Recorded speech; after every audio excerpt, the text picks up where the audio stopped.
Prologue. The first time Elena Volkov saw death, it wore her father's face. She was 7 years old, sitting at the kitchen table of their Brighton Beach apartment, coloring a picture of a house with a red door.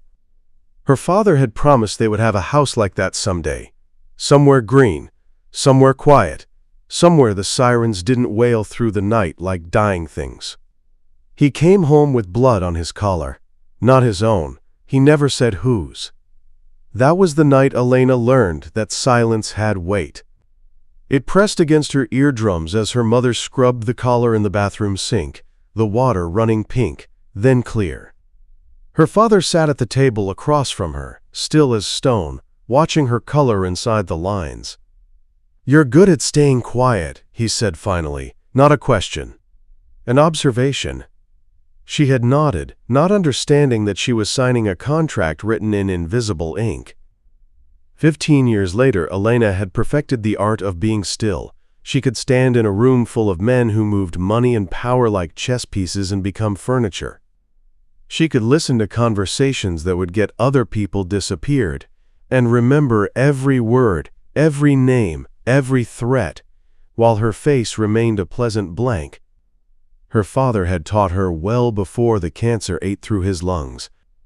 Before he died, he had made one last bargain, the kind you make when you have nothing left to lose except a daughter who knows too much and has nowhere to go. He had sold her to the Morozov family, not as a bride, not as property, as something more valuable, a witness who had learned to forget on command.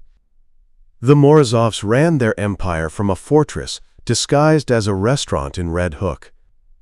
The front room served borscht and pelmeni to tourists who thought they were getting an authentic experience. The back room served justice of a different kind, the kind measured in broken fingers and shallow graves upstate. Elena worked the front room. She took orders, smiled at the right moments, and kept her eyes down when certain men walked past. She was good at her job. Invisible. Forgettable. Until the night Dmitry Morozov decided she wasn't. The meeting was supposed to be routine. The Italians from Carroll Gardens coming to discuss territory lines, protection percentages, the usual negotiations that kept the city from turning into a war zone. Elena was refilling water glasses, her presence so practiced it barely registered as human. She heard everything. The tension in Angelo Marino's voice when he suggested the Morozovs were overextended. The careful way Dmitry's uncle Sergei deflected, the threat wrapped in politeness. She didn't see the gun until it was already moving. Angelo's nephew, young, stupid, trying to prove something, pulled a Glock from under his jacket. Not pointing it at anyone yet, just letting it catch the light. A promise. A dare. The room went silent in the way that precedes violence. That electric moment when men's hands drift toward hidden weapons, and survival becomes the only calculation that matters. Elena kept pouring water. Her hand didn't shake. The stream stayed steady, the glass filling exactly to the line where condensation would begin to form. She had done this 1,000 times. She was furniture. She was wallpaper. She was nothing worth noticing. Dmitry Morozov watched her pour. He sat at the head of the table, youngest of the Morozov brothers, and the most dangerous, not because he was violent, though he was, but because he was patient. He could sit through an entire meeting without speaking, taking in every micro-expression, every nervous tick, cataloging weaknesses, like a scientist documenting specimens. He watched Elena's steady hand, the glass filling, the water that didn't spill. Then he stood. The movement was fluid, economical. He didn't reach for a weapon. He simply walked around the table to where the Italian nephew sat, his Glock still resting on his thigh, his thumb stroking the grip in a way that was meant to be intimidating. Dmitry stopped behind Elena. She felt his presence like a change in air pressure, that subliminal warning that comes from standing too close to something powerful and unpredictable. She kept her eyes on the glass, kept pouring. His hand closed over hers on the pitcher handle. Not roughly. Not with the possessive grab she'd learned to recognize and avoid. His fingers simply rested over hers, warm and steady, guiding her hand as they finished filling the glass together. "Elena," he said, his voice carrying across the silent room. "Would you bring Mr. Marino's nephew some water? His mouth seems dry." The nephew's hand twitched toward the gun. Dimitri's hand didn't move from where it covered Elena's. His thumb pressed gently against her pulse point, a reminder that he could feel her heartbeat, could measure her fear, knew exactly how terrified she was and how well she was hiding it. "Put the gun away," Angelo Marino said to his nephew, the words tight with controlled fury. "Now." The nephew hesitated. Dimitri's thumb moved in a small circle on Elena's wrist, the gesture almost absent, as if he were petting a cat, as if her racing pulse were soothing to him somehow. The gun went back under the jacket. Only then did Dimitri release her hand. He stepped back, and Elena's body obeyed without her conscious instruction, moving around the table to set a fresh glass of water in front of the nephew. Her hands still didn't shake, her face still revealed nothing. But something had shifted, some line had been crossed that she didn't know existed. When she returned to her position by the water station, she could feel Dimitri's eyes on her, not watching her the way men sometimes did, with hunger or calculation. This was different. This was the way a collector looks at something valuable they've just decided to acquire. The meeting continued. Territory was divided. Percentages were agreed upon. The Italians left with their dignity mostly intact, and the nephew walking very carefully, as if sudden movements might remind everyone how close they'd come to a bloodbath. Elena cleaned up the glasses, wiped down the table, swept the floor. She had learned long ago that staying busy was the best defense against being noticed. If you were always moving, always useful, people forgot to think of you as a person who might have opinions or desires or plans to escape. She was carrying the tray of glasses to the kitchen when Dimitri's voice stopped her. "Leave them." The room had emptied except for the two of them. Sergei and the other men had moved to the front room, or disappeared into offices upstairs. The back room felt cavernous with just the two of them in it, all that empty space and nowhere to hide. Elena set the tray down slowly, buying time, trying to read what was coming. She'd gotten good at predicting violence. There was a certain energy to it, a particular tightness in a room before the first blow fell. This wasn't that. This was something else. Dimitri stood with his back to the far wall, hands in his pockets, studying her with that same focused attention he'd given her earlier. He looked like his brothers. Dark hair, sharp features that could have been handsome if they weren't so cold. But there was something different in his eyes. An intelligence that felt predatory, not because it was cruel, but because it missed nothing. "You didn't flinch," he said. Elena waited. She'd learned that silence was often safer than speech. When that idiot pulled his gun, everyone in this room showed a reaction. Sergei's jaw tightened. Angelo's breathing changed. Even my brother Alexei shifted his weight. He was about to move for the knife he keeps in his boot. He took a step toward her, not threatening, just closing the distance between them by degrees. "But you," he continued, "you kept pouring water.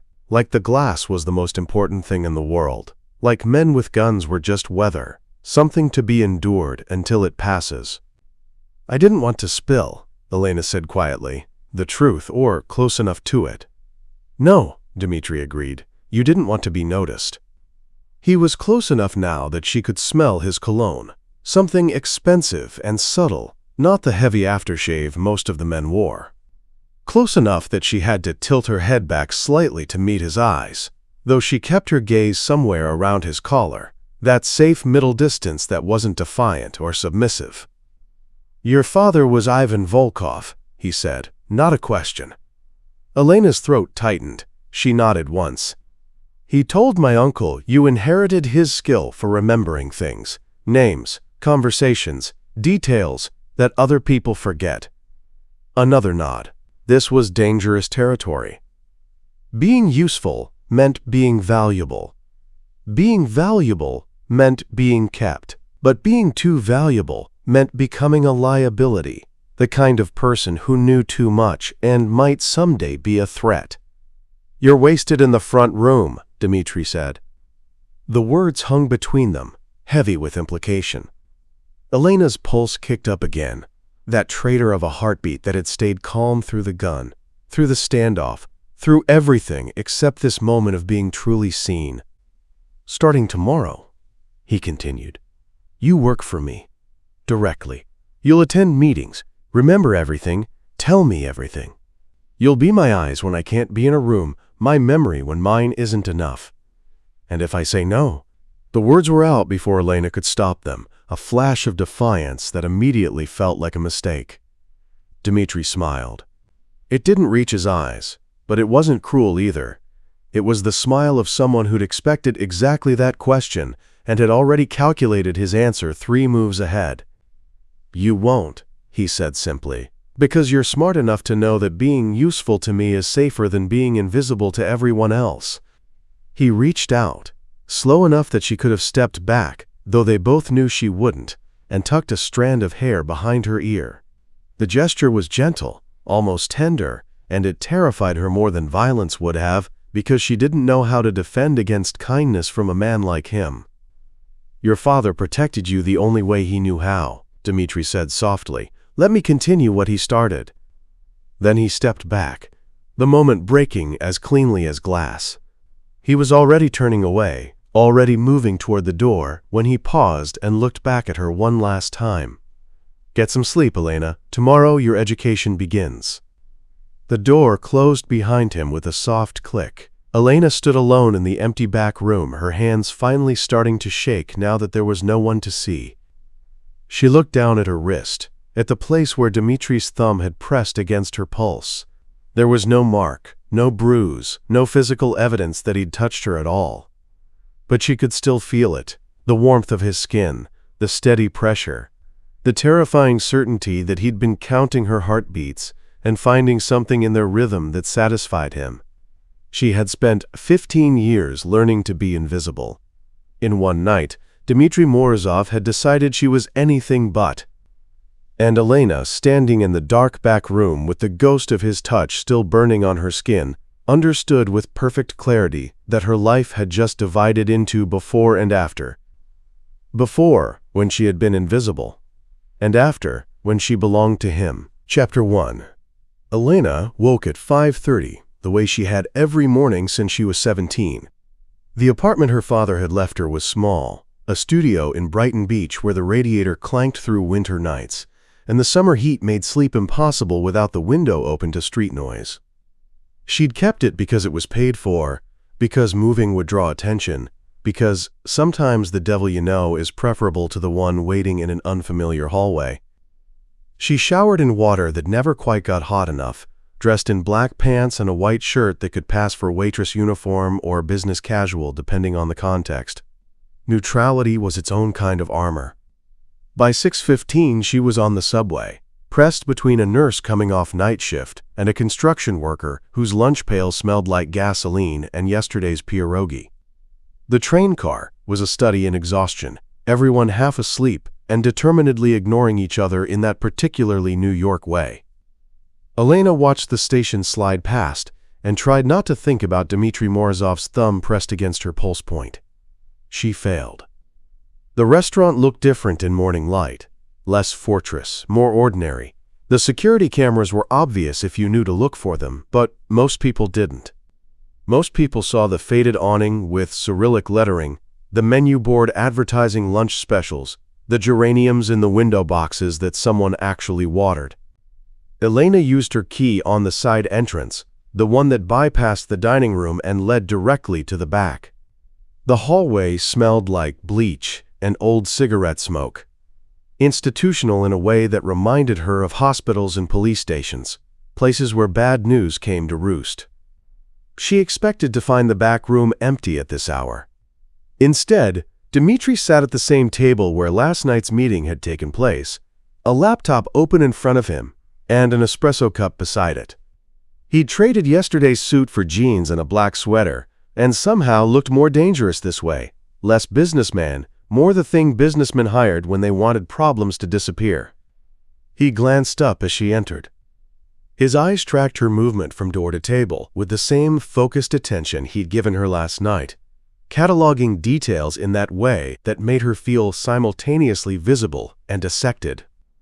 "You're early," he said. You didn't tell me what time to arrive." Elena stopped at a careful distance from the table, close enough to hear him clearly, far enough that it couldn't be mistaken for familiarity.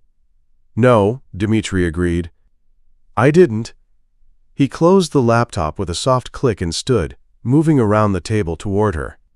Elena held her ground, though every instinct screamed at her to step back, to maintain the distance she'd spent years perfecting. He stopped just inside the boundary of her personal space, not touching, but close enough that she could feel the heat coming off him, could smell that same expensive cologne from last night, close enough that she had to look up to meet his eyes.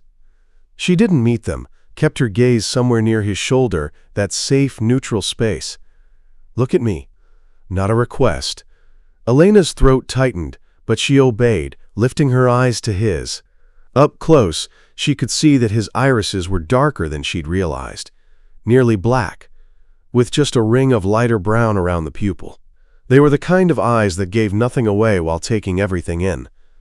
"Better," he said quietly. "When you work for me, you don't hide. Not from me. Understand?" Elena nodded once. "Say it." "I understand." Her voice came out steady. Small victory. Dmitri studied her for another long moment, then stepped back, the intensity breaking as suddenly as it had formed. He returned to his seat, gestured at the chair across from him. "Sit. We have work to do." Elena sat. The chair was the same one Angelo Marino had occupied last night, and she wondered if Dmitri had chosen it deliberately, putting her in the position of power rather than service. A test, maybe. Or a message. He pushed a file folder across the table. "Tell me what happened at yesterday's meeting." "You were there." The words were out before she could stop them. "Stupid." Answering back was how you got hurt. But Dmitri didn't look angry. If anything, his expression softened fractionally, something that might have been amusement flickering in those dark eyes. "I was watching Angelo. And his idiot nephew. And my uncle, because Sergei has a tell when he's about to do something reckless." He leaned back in his chair, fingers steepled. "I wasn't watching the others." "But you were." Elena understood then. This wasn't about the meeting itself. This was about what she'd seen that no one else had been positioned to notice. Luca Marino, Angelo's brother, he wasn't surprised when the nephew pulled the gun, she said slowly, reaching for the memory. Everyone else reacted. Flinched, reached for weapons, tensed up, but Luca just waited, like he'd been expecting it. Dmitri's eyes sharpened. "Go on."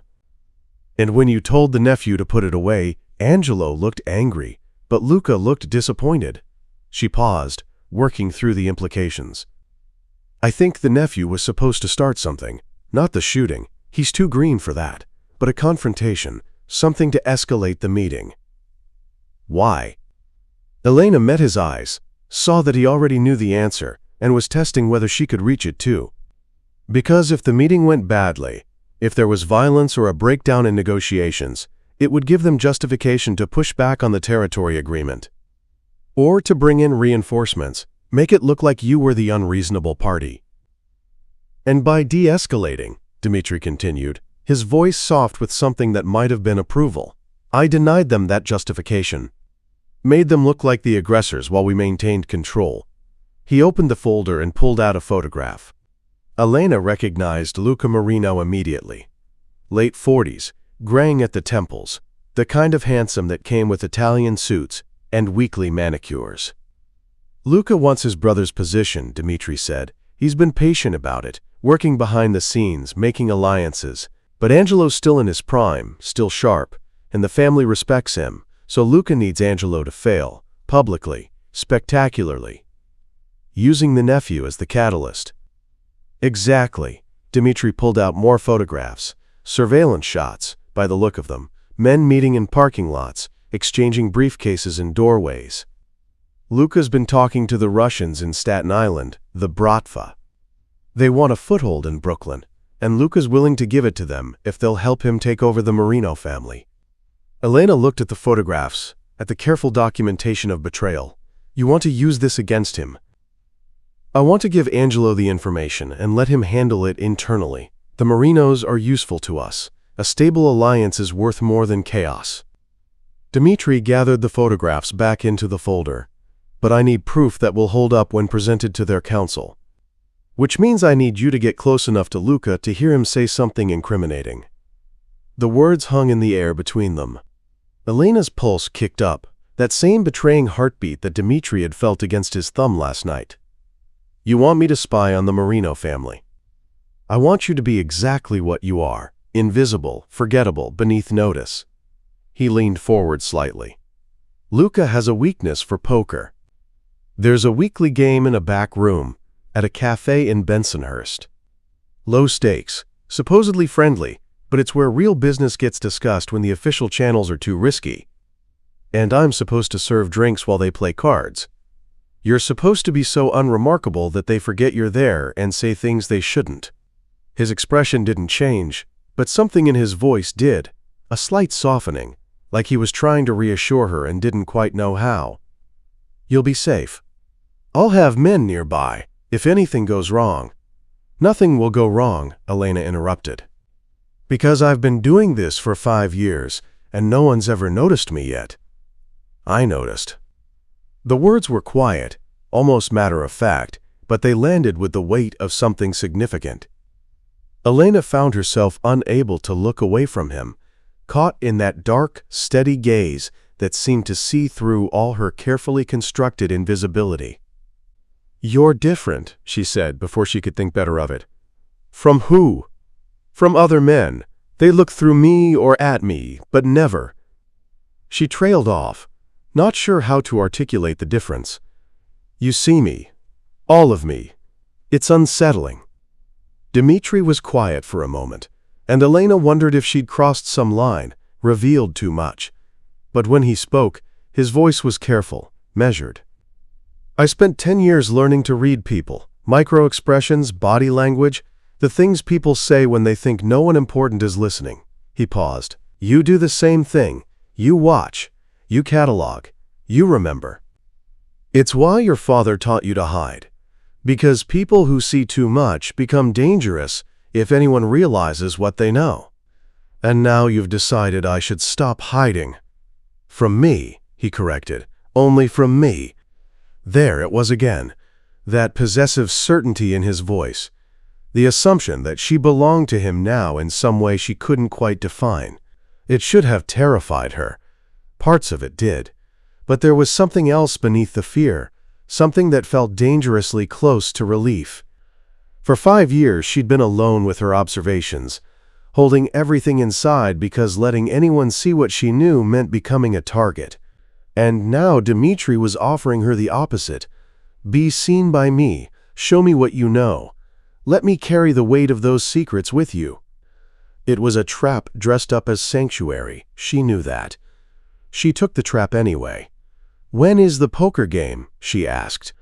Something flickered in Dmitri's expression. Satisfaction, maybe. Or vindication. Friday night. I'll have everything arranged by then. For now, I need you to study these. He pulled out another folder, this one thicker. Inside were dossiers.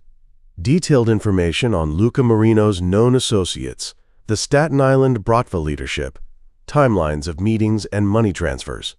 The kind of intelligence that took months to compile and could get people killed if it fell into the wrong hands. Memorize it, Dmitri said. All of it. I need you to recognize these men on sight, know their relationships, understand the context of anything they might say. You have 3 days. Elena took the folder, felt the weight of it in her hands. This is a lot of trust to put in someone you just decided to notice. Your father vouched for you. Sergei vouched for you. And I watched you last night. Not just what you did with the water glass, but how you moved through the room, how you reacted when that idiot pulled his gun. You didn't panic. You didn't freeze. You continued doing what needed to be done. He stood, gathering his laptop. That's not something you can fake. It's instinct, training, character. He moved toward the door, then paused with his hand on the frame and looked back at her. In the morning light, his face had lost some of its harder edges. He looked younger than she'd thought. Early 30s, maybe. though the weight he carried made him seem older. "Elena," he said quietly, and it was the first time he'd used her name since last night. The sound of it in his voice did something strange to her chest, a tightness that wasn't entirely fear. "The work you'll do for me. It's dangerous. I won't pretend otherwise. But I protect what's mine. Remember that. What's mine. Not who, what." The distinction should have bothered her. Instead, sitting alone in the empty back room, with 3 days of intelligence gathering ahead of her, and a man who just promised his protection like it was something precious, Elena felt the strangest sense of certainty settling over her. She opened the first dossier and began to read. Outside, the city was waking up. Delivery trucks rumbled past. The coffee shop next door started grinding beans. Somewhere in the distance, a car alarm wailed and then fell silent. Normal sounds. Ordinary morning sounds. Elena memorized the face of a man who'd been photographed disposing of a body in New Jersey and thought about how easy it was to mistake routine for safety, how quickly ordinary could turn into something else entirely. Dmitri had given her 3 days to prepare. She would need every one of them. Chapter 2. 3 days passed in a blur of memorization and coffee that went cold before she remembered to drink it. Elena had always been good at holding information. Her father had made sure of that, teaching her memory techniques when other girls were learning to braid hair. But this was different. This wasn't just remembering names and faces. This was understanding networks, tracking relationships, seeing patterns in the chaos of organized crime. She learned that Viktor Sokolov, the Bratva's Staten Island vor, had a gambling problem and 2 ex-wives in Moscow. That his lieutenant, Elena Volkov, no relation to her father, had done time in a Russian prison for assault and came out with connections that made him more valuable than dangerous. That Luca Marino met with them in parking lots and diners, always in public places where violence would draw attention, always with at least 2 witnesses who could deny the meetings ever happened. By Thursday evening, she could recite the dossiers from memory. By Friday morning, she'd moved past memorization into understanding, seeing how each piece connected, where the weak points were, what Dmitri was really asking her to find. He wanted proof that Luca was planning to betray his brother, but more than that, he wanted to know when, how. Whether the Bratva were willing to move now, or if they were still positioning pieces on the board. Elena sat in her apartment Friday afternoon, staring at her reflection in the bathroom mirror, and wondered if this was what soldiers felt before going into combat, that strange mix of readiness and dread, the certainty that everything was about to change, combined with the hope that you'd survive it intact. Her phone buzzed, a text from an unknown number, black dress, something you'd wear to dinner, not a club, car picks you up at 8. No signature. Didn't need one. Elena looked at her closet. 3 black dresses, varying degrees of formal. She chose the simplest. Knee length, long sleeves, a neckline that wouldn't draw attention. The kind of dress a waitress might wear at an upscale establishment, professional but forgettable. At exactly 8 o'clock, a black sedan pulled up outside her building. The driver was one of Dmitri's men. She recognized him from the restaurant, though she'd never learned his name. He didn't speak, just held the door open and closed it once she was inside. The drive to Bensonhurst took 20 minutes. Elena watched the familiar streets slide past, marking escape routes out of habit. The cafe was on a corner, unremarkable from the outside. Green awning, faded gold lettering, a menu board advertising paninis and espresso. The kind of place that had been there for 30 years and would be there for 30 more. The driver walked her to the side entrance. Back room, through the kitchen. Guy named Marco runs it. He knows you're coming. Dmitri's men are in the coffee shop across the street and the laundromat next door. Anything goes wrong, you break something glass, they'll hear it and come running. Elena nodded, filing away the information. Glass, not a scream, not a call for help. Something that could be explained away as an accident, if it turned out to be a false alarm. She went in through the kitchen entrance.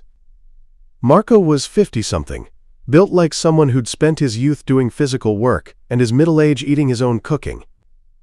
He looked her over with the assessing gaze of someone who'd seen plenty of women come through his back room and knew better than to ask questions.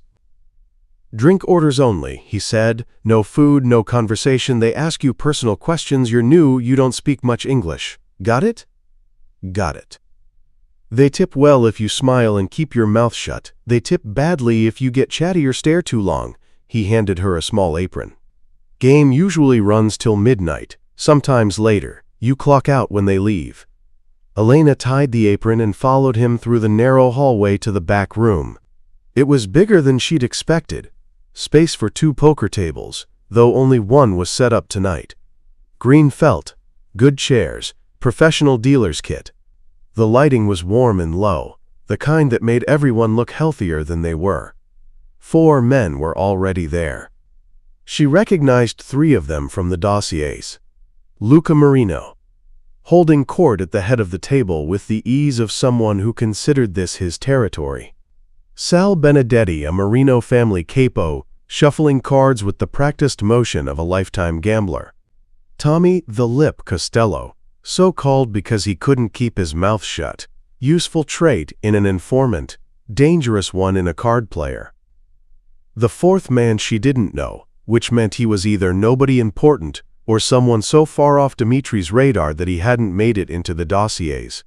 Elena took her position at the small bar in the corner, close enough to hear, far enough to be dismissed.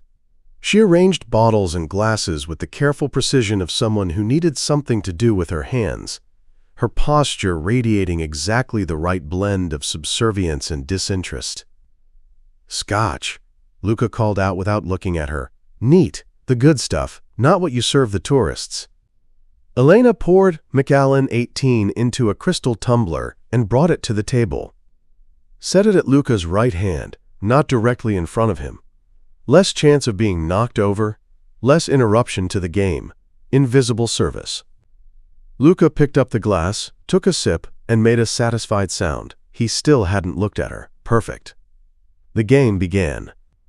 5-card draw, nothing wild, table stakes. Small talk while the cards were dealt. Sports, weather, whose kid was getting married. The kind of conversation that served as code, establishing that everyone here was who they claimed to be, that the room was safe for real business. Elena stood at her station and became furniture. It took an hour for the conversation to shift. The 4th man, introduced as Cousin Frankie from Jersey, lost 3 hands in a row and called for a break. The others stood, stretched, refilled drinks. Elena moved among them like smoke, there and not there, her presence registering only as service rendered. "So, when's this happening?" Tommy the Lip asked, too loud for the size of the room. He was already half drunk, his face flushed with scotch and losing hands. "When it happens," Luca said, voice sharp with warning. "You want to know timelines, you should have stayed a fucking accountant." "I'm just saying, my guys are getting antsy. They want to know if they're backing a horse or beating a dead one." Sal Benedetti cleared his throat, a sound that carried weight. "Your guys need to learn patience. Good things come to those who wait, and rush things come with body bags." Luca raised a hand, a gesture that said enough without words. "The Russians are in. They're moving product through their channels starting next month, which means we'll have the capital we need. Angelo's negotiation with the Morozovs bought us time, even if the old man doesn't know he did it." Elena's pulse quickened, but her hand stayed steady as she wiped down the bar. This was it. Confirmation that Luca was working with the Bratva, that the partnership was already operational. "And when Angelo finds out?" Frankie asked. "He won't. Not until it's too late." Luca's voice carried the confidence of a man who'd planned for every contingency. "The council meeting is in 3 weeks. I'll have enough support by then to call a vote. And when Angelo tries to block the Russian partnership, I'll have proof he's been skimming from the family take. Documents. Recordings. Enough to bury him." "You're going to frame your own brother," Tommy said. something that might have been admiration in his voice. "I'm going to save the family from a weak leader." Luca drained his scotch and held out the glass. Elena moved forward automatically, took it, refilled it at the bar. When she returned, Luca finally looked at her, a brief, assessing glance that slid over her face, and dismissed her in the same moment. "The Morozovs think they're negotiating from strength. They don't know we've already got their competition on speed dial." He took the refilled glass from her hand, his fingers brushing hers for the briefest moment. Elena kept her expression neutral, her eyes downcast, playing the part of someone who understood nothing and cared less. "Back to cards," Sal said, already settling into his chair. "I want to win back what Tommy took off me in the first hour." The conversation shifted back to safer territory, bets and bluffs, strategies and tells. But Elena had what she'd come for, the timeline, 3 weeks. The method, manufactured evidence of embezzlement. The goal, a council vote that would remove Angelo and install Luca as the new head of the Marino family, backed by Bratva money and muscle. She served drinks for another 2 hours, invisible and efficient, while her mind cataloged every word, every gesture, every detail that might matter. When the game finally broke up just after midnight, she cleaned the glasses and wiped down tables while the men filed out, counting their winnings or cursing their losses. Luca was the last to leave. He stopped at the door, pulled a clip of bills from his pocket, and tossed it on the bar without looking at her. "Good work tonight," he said to the room in general. "Marco, keep this one. She knows how to stay out of the way." The door closed behind him. Marco emerged from the kitchen, counted the bills, $300, more than generous for a few hours of drink service, and handed them to Elena. "You did good," he said gruffly. "Most girls, first night, they stare or try to flirt. You acted like you'd been doing this for years." "I have been," Elena said truthfully. She left through the kitchen entrance. The black sedan was waiting exactly where it had dropped her off. Different driver this time, younger, with the kind of watchful eyes that marked him as more than just a chauffeur. He opened the door without speaking. But the car didn't take her home. It took her to Red Hook, to the restaurant, to the back room where this had all started 3 days ago. The lights were still on despite the late hour. Elena felt her exhaustion trying to surface, pushed it back down. Whatever came next, she needed to be sharp for it. Dmitri was waiting at the same table, the same laptop open in front of him. But this time he stood when she entered, and there was something different in the way he looked at her, an intensity that went beyond professional assessment. "Tell me," he said without preamble. Elena closed the door behind her, crossed to the table, and began to recite everything she'd heard.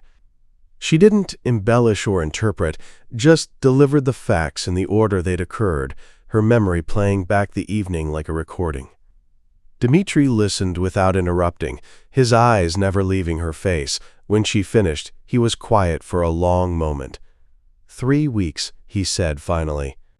"Faster than I thought. He must have been planning this for months." "Will you tell Angelo?" "Yes, but carefully. If I go to him with just your testimony, he might not believe it. Family loyalty is a strange thing. People will forgive treason they can't see, rather than acknowledge it's happening under their nose." Dmitri closed his laptop, his attention fully on her now. "I need evidence, something concrete, which means you'll need to go back."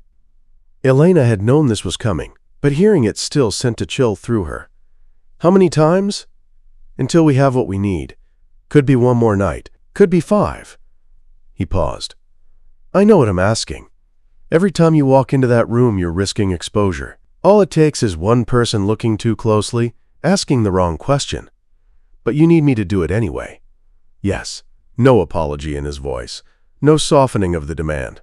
Just honesty. "Because you're the only one who can. You have a gift, Elena. You become invisible in a way that trained operatives can't match. People forget you're there. They say things they'd never say if they thought anyone was listening." She should have felt used, manipulated, sent into danger for someone else's gain. But standing there in the dim light of the back room, seeing the acknowledgement in Dmitri's eyes, not gratitude, exactly, but recognition of what she was risking, Elena felt something else entirely. She felt seen. "I'll go back," she said quietly. Dmitri moved around the table toward her, and Elena found herself holding her ground even as every instinct told her to step back. He stopped close enough that she could see the faint scar above his left eyebrow, the shadow of stubble along his jaw, the way his eyes darkened in the low light. He reached out slowly, giving her time to retreat, and touched her face. Just the backs of his fingers against her cheekbone, a gesture so gentle it seemed impossible from a man she'd seen issue orders for violence without blinking. "You're tired," he said, and it wasn't a question. "I'm fine. You're exhausted. 3 days of memorization, a night of high-stakes surveillance, and you're still standing here ready to do it again because I asked you to." His thumb brushed just under her eye, where she knew dark circles had taken up residence.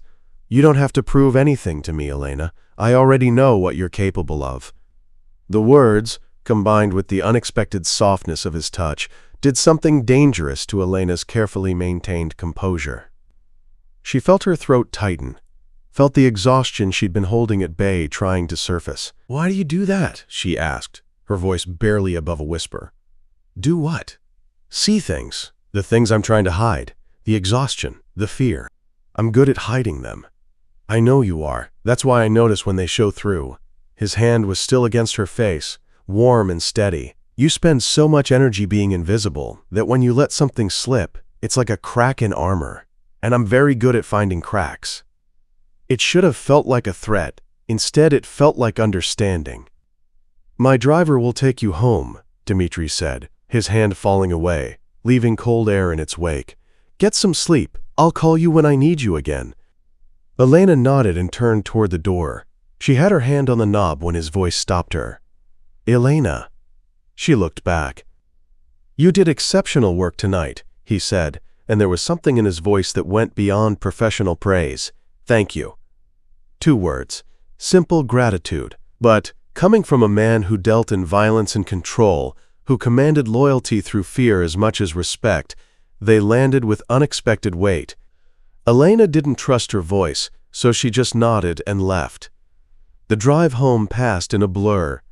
She climbed the stairs to her apartment, locked the door behind her, and stood in her small bathroom staring at her reflection the same way she had that afternoon, except now she could see what Dmitri had seen. The exhaustion, the cracks in her carefully maintained armor. But also something else, something that hadn't been there this morning. The ghost of his touch on her cheekbone, the memory of his thumb under her eye, gentle enough to be imagined except she knew it wasn't. Elena touched her own face, trying to recreate the sensation, and understood with perfect clarity that she was in trouble. Not from Luca Marino or the Bratva or the poker games she'd have to survive. From the way Dmitri Morozov looked at her like she was something precious worth protecting, even while he sent her into danger.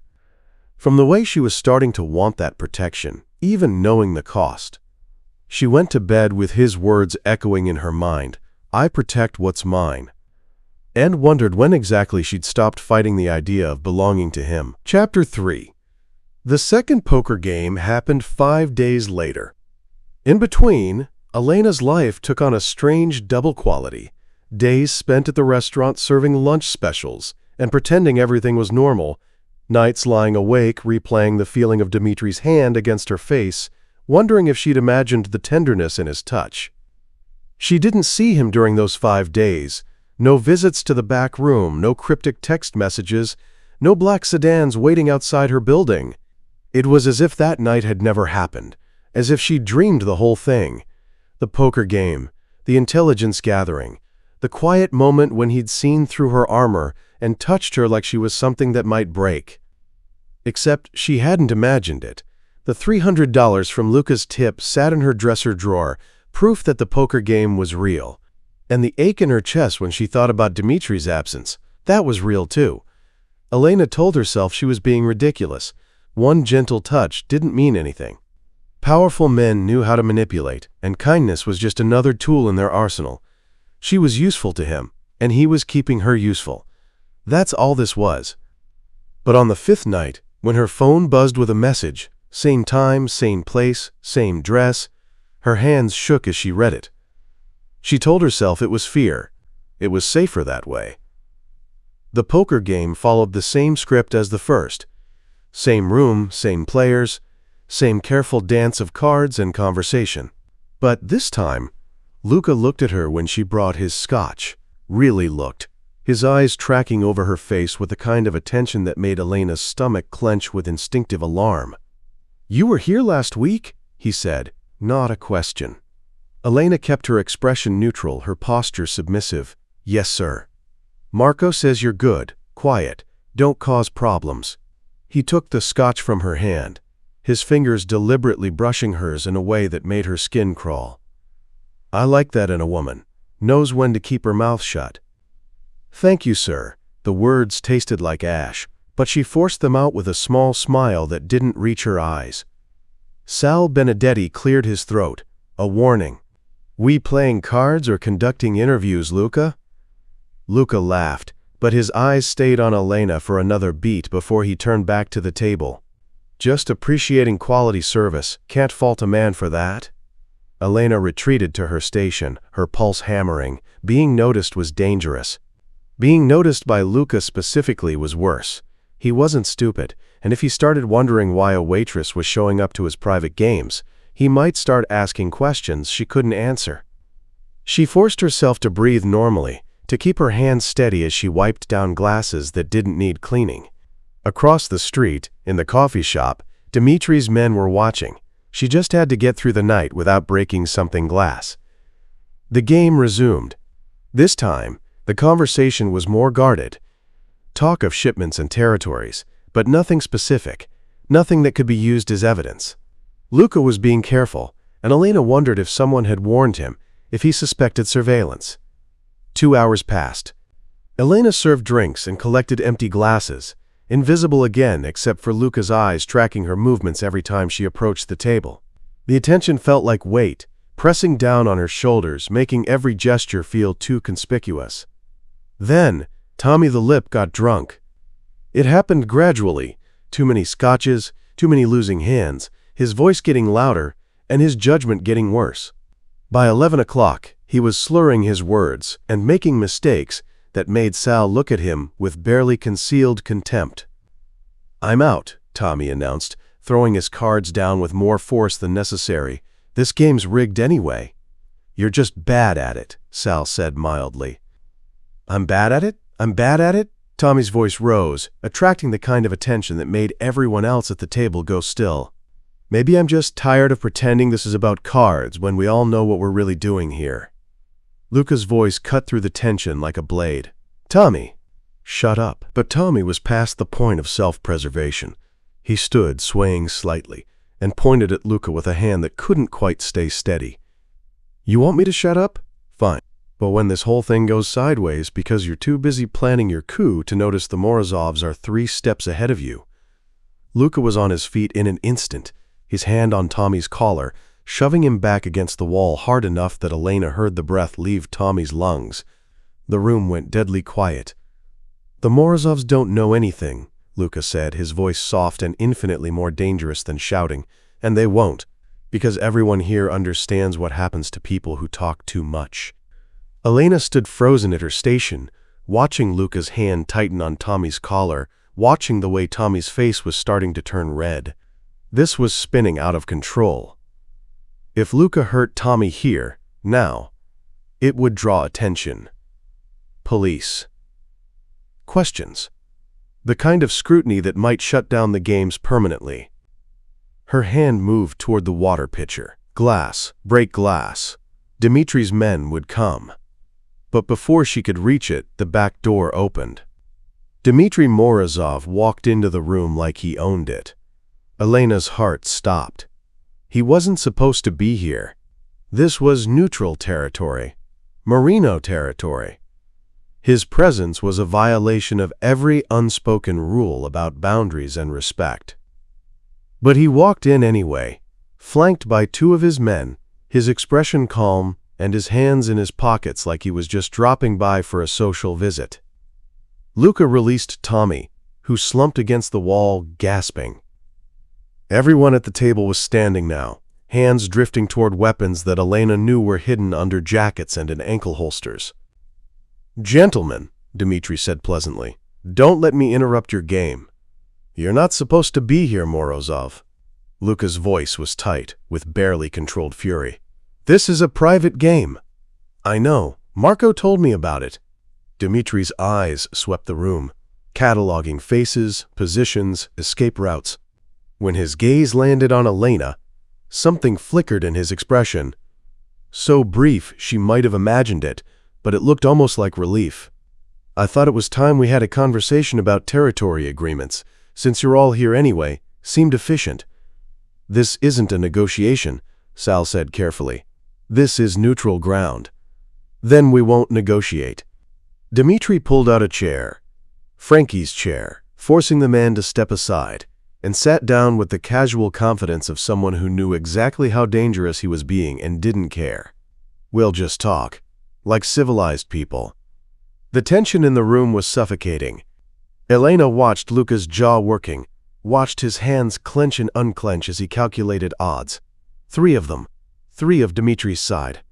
2 evenly matched for a fight that would inevitably bring police and questions. Luka sat back down slowly. The others followed suit, everyone moving like they were walking on ice that might crack at any moment. Dmitri gestured toward Elena without looking at her directly. "Scotch, whatever the good bottle is." Elena's hands were shaking as she poured, but she forced them steady through sheer will. She brought the glass to the table, set it at Dmitri's elbow, careful not to meet his eyes, careful not to do anything that might suggest they knew each other beyond server and customer. His hand brushed hers as he picked up the glass. Deliberately, she was certain. A brief touch, his fingers warm against hers, a message she couldn't quite decode. Then he was turning his attention back to Luka, and Elena was retreating to her station, her heart pounding so hard she was sure everyone could hear it. "I've been hearing interesting rumors," Dmitri said conversationally, "about new partnerships, Russians moving product through Brooklyn, the kind of thing that affects existing territory agreements." Luka's expression didn't change, but Elena saw his knuckles go white where they gripped the edge of the table. "Don't know what you're talking about." "No? That's strange. Because I have very reliable sources." Dmitri took a sip of his scotch, unhurried. "Sources that tell me your brother doesn't know about these partnerships, that this is all happening behind his back." "Your sources are wrong." "Are they?" Dmitri set down his glass with a soft click. "Then you won't mind if I mention these rumors to Angelo at our next meeting. Clear the air. Make sure we're all operating with the same information." The threat hung in the air, unspoken but perfectly clear. If Dmitri told Angelo what was happening, Luka's carefully constructed plan would collapse. He'd be exposed as a traitor before he had the votes to protect himself. "What do you want, Morozov?" Luka's voice was flat, defeated. "I want you to remember that we have a treaty with Angelo. A good treaty, one that benefits both our families." Dmitri leaned back in his chair, somehow managing to look relaxed, despite the palpable hostility radiating from everyone else in the room. "And I want you to know that if anything happens to undermine that treaty, if Angelo suddenly loses his position, if the Bratva suddenly have access to Brooklyn territory, I'll know exactly who to hold responsible. You can't prove anything. I don't need to prove it, I just need to say it." Dmitri stood, finished his scotch in one swallow, and set the glass down precisely where it had been. "Your brother's a smart man. He knows when someone's making him look like a fool. All I'd have to do is plant the seed of doubt, and he'd tear apart everything you've built looking for confirmation." He moved toward the door, his men falling into position behind him. But at the threshold, he paused and looked back at the table, at Luka specifically. "Enjoy your game, gentlemen. And Luka," he smiled, and it was the most dangerous expression Elena had ever seen. "Give my regards to the Staten Island Vor next time you see him." The door closed behind him with a soft click that felt as final as a gunshot. For a long moment, no one moved. Then Luka exploded, sweeping his arm across the table and sending cards and glasses flying. One tumbler hit the floor and shattered, scotch and broken glass spreading across the hardwood. "How does he know?" Luca's voice was barely controlled rage. "How the fuck does he know?" Tommy had slumped back into his chair, his face ashen. Sal was staring at the broken glass on the floor, his expression unreadable. Frankie looked like he was calculating how fast he could get to the door. Elena stood at her station, broom already in hand, moving forward to clean up the mess. Invisible again, beneath notice, just a waitress doing her job. But as she swept up the broken glass, she could feel Luca's eyes on her, assessing, calculating, wondering. She kept her head down and her hands steady and prayed he wouldn't think too hard about the quiet woman who'd been there for both games. The woman who served drinks and cleaned messes and never said a word.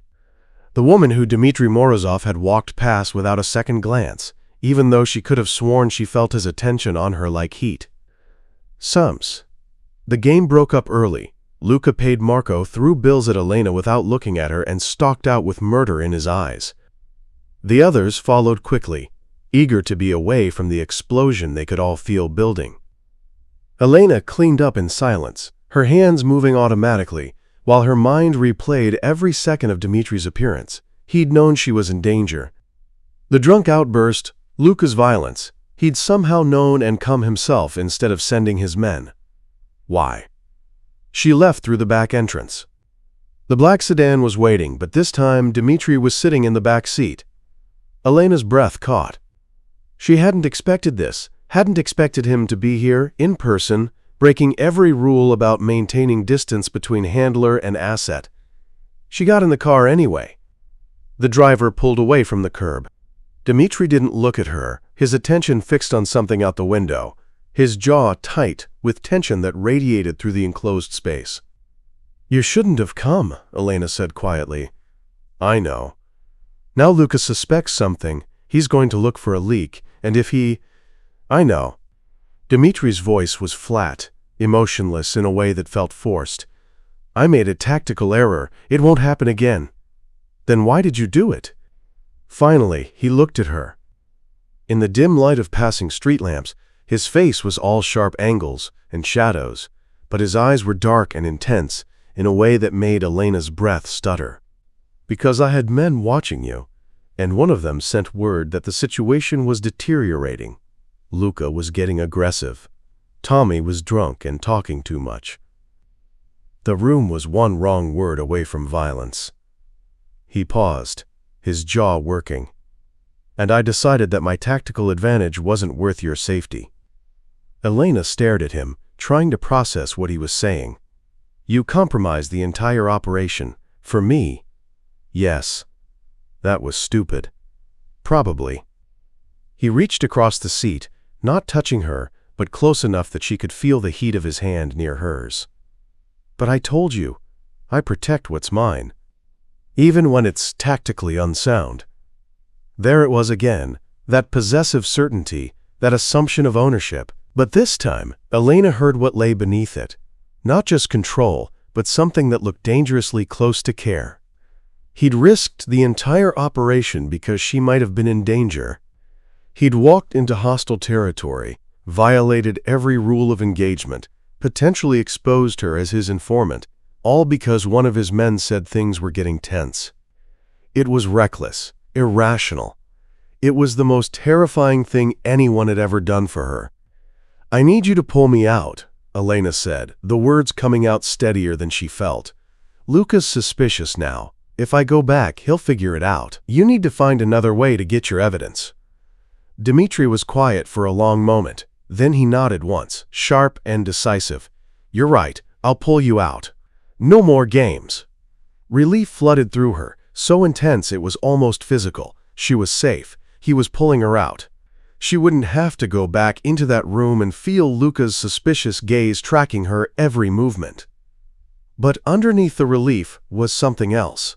Something that felt uncomfortably like disappointment that this was over, that she wouldn't have a reason to see Dmitry anymore, to sit across from him in the back room and feel his attention like weight, like value, like being seen by someone who actually looked. The car pulled up outside her building. Elena reached for the door handle, but Dimitri's hand on her wrist stopped her. Not grabbing, just resting there, his thumb against her pulse point the way it had been that first night. "Elena?" he said quietly. She looked at him, at the intensity in his dark eyes, at the way he was touching her like she was something precious that might slip away if he wasn't careful. "I made a mistake tonight," he said, "coming to the game, exposing the operation, but I don't regret it." "Why not?" His thumb moved in that small circle against her wrist, the gesture so familiar now it felt like a signature. "Because tactical advantages can be rebuilt. Operations can be salvaged. But if something had happened to you in that room—" He trailed off, his jaw tightening. That wouldn't have been acceptable. Elena's heart was doing something complicated in her chest, something that felt dangerous and inevitable at once. "I was just an asset, a tool." "No." The word was quiet but absolute. "You were never just anything." He released her wrist slowly, like it cost him something to let go. Elena sat frozen, trapped between the urge to flee to the safety of her apartment and the sudden desperate need to stay in this car, in this moment, where Dmitri Morozov was looking at her like she was the most important thing in a world full of violence and betrayal. "Get some rest," he said finally, his voice returning to its usual controlled neutrality. "We'll figure out the next steps tomorrow." Elena nodded and got out of the car. She made it halfway to her building's entrance before she heard the car door open behind her. "Elena!" She turned. Dmitri stood beside the open car door, the street light casting his face in sharp relief. "Thank you," he said, "for what you did, for the risk you took. I won't forget it." Then he got back in the car, and it pulled away, leaving Elena standing on the sidewalk with her wrist still tingling from his touch and her mind replaying those last words. "You were never just anything." She went upstairs to her empty apartment and lay in bed, staring at the ceiling, trying to convince herself that falling for Dmitri Morozov wasn't the most dangerous thing she'd done all night. She failed at that, too. Chapter 4. Elena didn't hear from Dmitri for 3 days. 3 days of serving lunch at the restaurant, smiling at customers who didn't see her, clearing tables for tips that would go toward rent and utilities and the kind of future she'd stopped believing in. 3 days of going through the motions of her life while her mind replayed the way Dmitri had looked at her in that car, the way his thumb had moved against her wrist, the quiet certainty in his voice when he said, "You were never just anything." She told herself the silence was normal.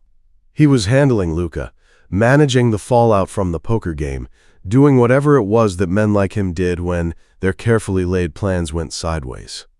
He didn't owe her updates. She'd been pulled from the operation. Her role was finished. The logic was sound. The ache in her chest ignored it completely. On the 4th day, Sergei found her during her lunch break. She was sitting in the alley behind the restaurant, not the back room, just the service alley where they kept the dumpsters and where Elena could steal 15 minutes of cold air and relative quiet.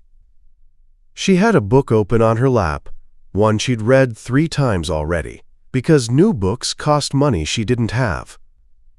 The words blurred in front of her eyes while she pretended to read, and actually thought about Dmitri. "Your father taught you to hide," Sergei said from the doorway, making Elena jump, "but he didn't teach you to watch your back." Elena closed the book, her heart rate settling as she recognized Dmitri's uncle. Sergei was in his 60s, built like a man who'd done hard physical work in his youth and never quite lost the muscle. His face was weathered, lined with scars that told stories he never shared, and his eyes were the same dark brown as his nephew's, though without Dmitri's intensity, replaced instead with something that looked like exhaustion. "I knew you were there," Elena lied. "No, you didn't." Sergei lit a cigarette, the flame from his lighter briefly illuminating his face. "You were too busy thinking about my nephew." Elena's face heated. Don't insult me by lying. I've been watching you watch him for 2 weeks now." He took a long drag, exhaled smoke toward the gray sky. "And I've been watching him watch you back." Elena stayed quiet. Anything she said would only make this worse. Your father and I made a deal, Sergei continued, his voice matter-of-fact in a way that made Elena's stomach clench. He gave us you, your skills, your silence, your ability to disappear. In exchange, we gave him a promise that you'd be protected, that you'd have work, a place in the organization, safety. It was a good deal, fair. I know. But Dmitri's changing the terms. Sergei flicked ash onto the concrete. He's not treating you like an asset anymore. He's treating you like something he wants to keep. Elena's pulse kicked up. What do you mean? I mean, he compromised an entire operation because you might have been in danger. I mean, he's been in a foul mood for 3 days because he can't justify sending you back into the field, but also can't stand the idea of you being out of his sight. Sergei studied her through the smoke. I mean my nephew, who I've watched make cold, calculated decisions his entire adult life, is starting to make warm, stupid ones. Because of you. The words should have felt like an accusation. Instead, they felt like confirmation of something Elena had been afraid to acknowledge. I didn't ask for that, she said quietly. No one ever does. Doesn't make it less dangerous. Sergei finished his cigarette and ground it out under his heel. Do you know what happens when men in our world start caring about someone? Really caring, not just possessing? Elena shook her head. They make themselves vulnerable, and in this business, vulnerability gets you killed. He moved toward the door, then paused. Dmitri's father, my brother, died because he loved someone more than he loved survival. He made choices based on his heart instead of his head, and it got him shot in front of his family. Dmitri was 15. He watched it happen. Elena's chest tightened. Dmitri had never mentioned his father, never let slip anything about his past, beyond the carefully controlled present he showed the world. He swore after that he'd never make the same mistake, Sergei continued. Never care about anything more than the organization, never let emotion compromise his judgment. He looked at Elena with something that might have been pity. And then you poured water in the middle of a standoff and didn't flinch, and suddenly all those promises he made to himself don't mean shit. Why are you telling me this? Because you need to understand what you're walking into. Dmitri isn't just some dangerous man who happens to like you. He's someone who's been trained his entire life to treat people as assets, and you're the first person who's made him forget that training. Sergei's expression was grave. That makes you the most dangerous thing in his life, and it makes him the most dangerous thing in yours. He left before Elena could respond, the door closing behind him with a soft click that felt far too final. Elena sat in the cold alley, her book forgotten on her lap, and tried to process what she'd just learned. Dmitri's father, shot because he loved someone. 15-year-old Dmitri watching it happen, learning that love was weakness, that caring was lethal. And now he was starting to care about her. Elena should have been terrified. Should have recognized this as the warning it was, and pulled back, put distance between herself and a man who came with that kind of history, that kind of danger. Instead, all she could think was, he's fighting it, fighting what he feels, and that meant it was real. Dimses. That night, Elena's phone rang at 2 in the morning. She grabbed it on the second ring, her heart already pounding because no one called at 2 a.m. with good news. Elena, Dmitri's voice, tight with something she couldn't identify. I need you. 3 words. No explanation, no apology for the late hour. Elena was already getting dressed. Where? He gave her an address in Brighton Beach, not far from where she'd grown up. Cars outside? Hurry! He hung up before she could ask questions. The black sedan was idling at the curb when she emerged from her building. Different driver again. This one looked young, barely 20, with scared eyes and hands that gripped the wheel too tight. Whatever this was, it wasn't routine. The drive took 15 minutes through empty streets. The address turned out to be a warehouse near the water, the kind of place where things happened that couldn't happen in daylight, where the only witnesses were rats and seagulls and people who knew better than to remember what they'd seen. 2 of Dmitri's men stood guard at the entrance. They recognized Elena, stepped aside without speaking. One of them looked pale, And Elena realized with a cold shock that he was trying not to be sick. Inside, the warehouse was cavernous and dark, lit by harsh industrial lights that created more shadows than illumination. The concrete floor was stained with things Elena didn't want to identify. The air smelled like rust and salt water, and something chemical that made her eyes water. Dmitri stood in the center of the space, his back to her, his hands in his pockets. The posture was casual, but Elena could see the tension in his shoulders, the rigid line of his spine. At his feet, bound to a chair with zip ties and duct tape, was Tommy the Lip. Elena's stomach dropped. Tommy's face was a mess, swollen, bloody, barely recognizable. His head hung forward, and Elena couldn't tell if he was unconscious or just too beaten to lift it. Blood pooled on the floor beneath him, dark and viscous in the harsh light. "Elena," Dmitri said without turning around, "thank you for coming." His voice was perfectly calm, too calm.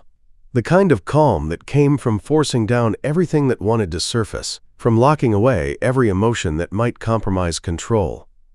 "What happened?" Elena managed to keep her voice steady, but her eyes were locked on Tommy's ruined face. "Luka figured out there was a leak.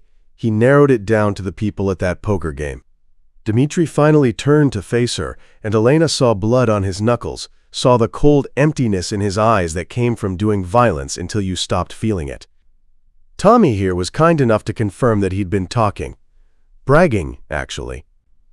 Told one of Luka's men that he knew things, important things, and maybe that was worth something. He was trying to sell information? He was trying to save himself. Luka suspected him of being the leak, and Tommy thought if he gave up something valuable, it would prove his loyalty. Dmitri's jaw tightened. He was going to give you up, Elena. Your name, your role, everything. The warehouse suddenly felt very cold. Elena looked at Tommy, at what was left of him, and understood why she'd been called here at 2 in the morning. "Did he tell Luka?" she asked, surprised by how steady her voice remained. "No, my men grabbed him first. He'd arranged a meeting with one of Luka's lieutenants for tomorrow night. He never would have made it." Dmitri moved toward her, and Elena saw something flicker in his expression. Concern, maybe, or calculation. But Luka knows someone talked. He's looking, and eventually he'll figure it out, with or without Tommy's help. So what happens now? Dmitri stopped a few feet from her, close enough that she could see the blood splattered on his shirt collar, could smell the sharp copper tang of it mixing with his cologne. "Now I need you to tell me if Tommy gave anyone else your name, if anyone else knows you were working for me." Elena looked past Dmitri to Tommy's broken form. "You want me to question him?" "No." Dmitri's hand moved to her arm, not grabbing but steadying, his touch warm against the cold warehouse air. "I already questioned him. He says he didn't tell anyone else, but I need you to confirm it." "How?" "You sat in that poker game with him. You watched him for hours. You know how he talks when he's lying, how he moves, what his tells are." Dmitri's grip tightened fractionally. "I need you to watch him tell me again that you're safe, and I need you to tell me if he's lying." Elena understood then. This wasn't about interrogation, this was about trust. Dmitri had beaten Tommy until the man confessed. But he didn't trust his own judgment when it came to Elena's safety. He needed someone else, someone who could read people the way she could, to confirm that she wasn't still in danger. Because if Tommy had told someone else, Elena would need to disappear, leave the city, change her name, abandon everything she knew. And Dmitri couldn't make that call without being absolutely certain it was necessary. "Wake him up," Elena said quietly. One of Dmitri's men stepped forward with a bucket of water. The sound of it hitting Tommy's face was obscenely loud in the empty warehouse. Tommy jerked, gasped, coughed up water and blood in equal measure. Dmitri moved to stand beside the chair, his posture relaxed, but his voice carrying absolute authority. "Tommy, look at me." Tommy's head lifted slowly, his swollen eyes struggling to focus. When he saw Dmitri, something like terror crossed his battered face. "I'm going to ask you one more time, Dmitri said, his voice almost gentle. "Did you tell anyone else about the waitress? Anyone besides the lieutenant you were supposed to meet tomorrow?" "No." Tommy's voice was raw, barely intelligible through his split lips. "I swear, just him. No one else." Elena watched his face as he spoke, watched his eyes, what was visible of them beneath the swelling, watched the way his shoulders hunched forward, the way his breathing changed when he said the words. People lied with their mouths all the time, but their bodies told the truth. Tommy's body language showed terror, pain, desperation to say whatever would make the beating stop, but not deception. Not the telltale signs of someone constructing a lie under pressure. No glancing up and to the left. No unnecessary elaboration. No defensive posturing. He was telling the truth. "He's not lying," Elena said, her voice carrying across the warehouse. "He didn't tell anyone else." Dmitri's shoulders relaxed fractionally. He looked at her, and Elena saw relief flicker in his eyes, there and gone in an instant, but unmistakable. "Thank you," he said quietly. Then, to his men, "Take him to the doctor, get him patched up enough that he can walk, then put him on a bus to Chicago. Give him $5,000 and a new ID. If he ever comes back to New York, kill him." The men moved to untie Tommy, who sagged with relief so profound it was almost physical. Elena watched them half carry him toward the door, watched him stumble between them like a man who'd been given a reprieve from execution and couldn't quite believe it was real. Then they were gone, and it was just Elena and Dmitri in the empty warehouse, standing in the aftermath of violence neither of them could pretend hadn't happened. "You let him live," Elena said, not quite a question. "He was going to betray you to save himself. He deserves to die for that." Dmitri's voice was flat, matter of fact. "But killing him accomplishes nothing, except satisfying my anger.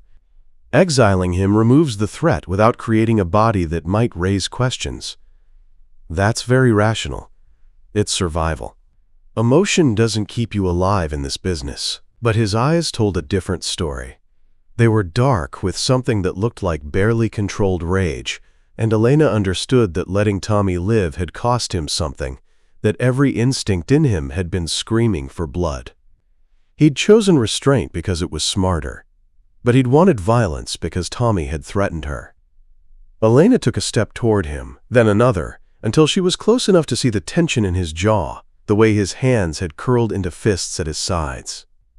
"You called me at 2 a.m, she said quietly. "You brought me to a warehouse where you'd beaten a man half to death. You showed me exactly what you're capable of when someone threatens what you care about."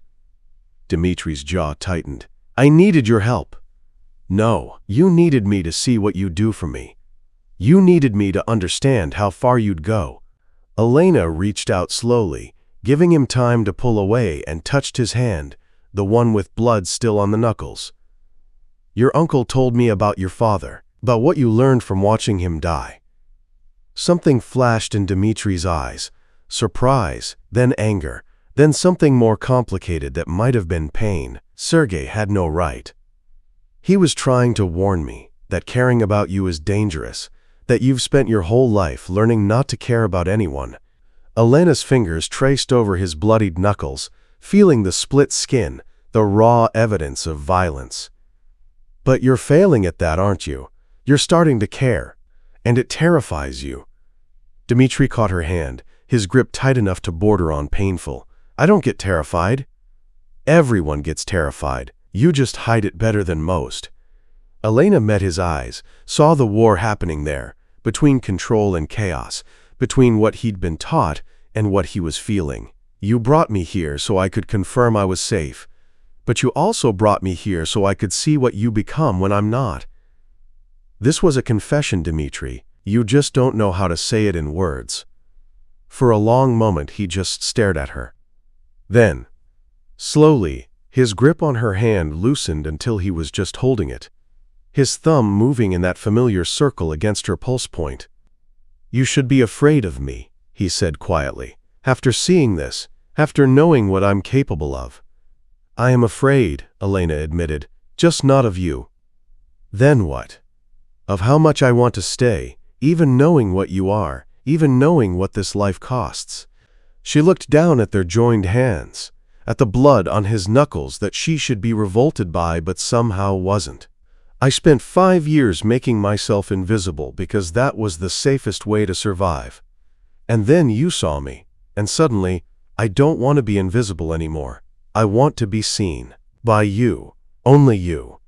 Dimitri's other hand came up to her face, cradling her jaw with a gentleness that contradicted everything else about this night.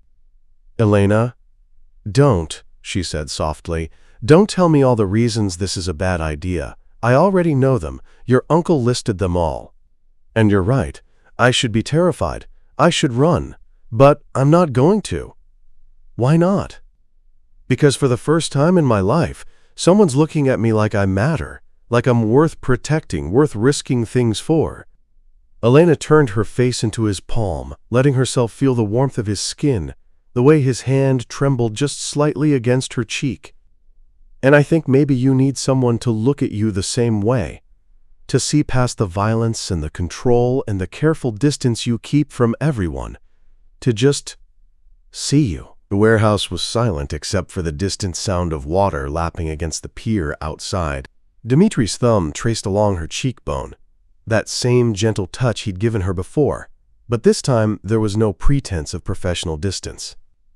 "I don't know how to do this," he said finally, and the admission cost him.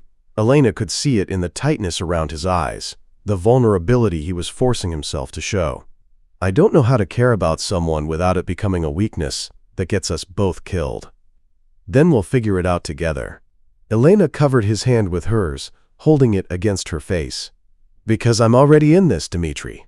I'm already yours. The only question is whether you're brave enough to claim it." Something broke in his expression, the last of his resistance crumbling. He pulled her closer, both hands framing her face now, and lowered his forehead to rest against hers. The gesture was so intimate, so unlike the controlled distance he usually maintained, that Elena's breath caught. "You're going to destroy me," he whispered, the words so quiet she almost didn't hear them. "Probably," Elena agreed, "but you're going to let me anyway." Dimitri laughed, a short, sharp sound that held no humor but all the acknowledgement in the world. Then he kissed her. It wasn't gentle. It was desperate and claiming, and edged with the same violence that had brought them to this warehouse in the first place. His hands tightened on her face, holding her in place while he kissed her like she was oxygen and he'd been drowning, like every rule he'd ever made for himself was shattering, and he didn't care as long as he could keep touching her. Elena kissed him back with equal desperation, her hands fisting in his shirt, pulling him closer even though they were already pressed together. She could taste copper, his blood or Tommy's. She didn't know and didn't care. All that mattered was this, him, the way he was holding her, like she was something precious even as he kissed her like she was salvation. When they finally broke apart, both breathing hard, Dimitri rested his forehead against hers again. His hands were still on her face, his thumb tracing that familiar path along her cheekbone. "This is a mistake," he said, but there was no conviction in his voice. "Probably," Elena agreed again, "but it's our mistake to make." Dimitri pulled back enough to look at her properly, his dark eyes searching her face for something, doubt, fear, regret. Elena kept her expression open, letting him see everything. The fear that was there, yes, but also the certainty, the choice she was making with full knowledge of what it meant. "Come home with me," he said quietly. Not a command, a request. Not for, just to sleep. I need to know you're safe, under my roof, where I can protect you. Elena nodded, and Dimitri's relief was visible, his shoulders losing some of their tension. He led her out of the warehouse, his hand at the small of her back, not possessive, but steadying. The night air was cold and clean after the warehouse's atmosphere of violence and rust. Dawn was just starting to break over the water, painting the sky in shades of gray and pink. A different car waited for them, this one with Dimitri behind the wheel. He opened the passenger door for her, and Elena got in, watching as he circled around and settled into the driver's seat.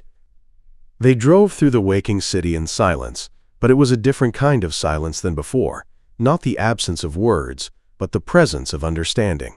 Every few minutes, Dimitri's hand would drift from the wheel to rest on her thigh, just needing the contact, the confirmation that she was real and there, and choosing to stay.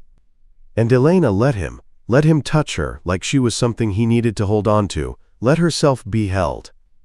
Because somewhere between the poker games and the warehouse, between being invisible and being seen, she'd stopped running from what this was becoming. She'd stopped running from him. And in the growing light of dawn, driving through empty streets with Dmitri Morozov's hand warm on her leg, Elena understood that there was no going back from this. Only forward, into whatever came next. Together. Chapter 5. Dimitri's home wasn't what Elena expected.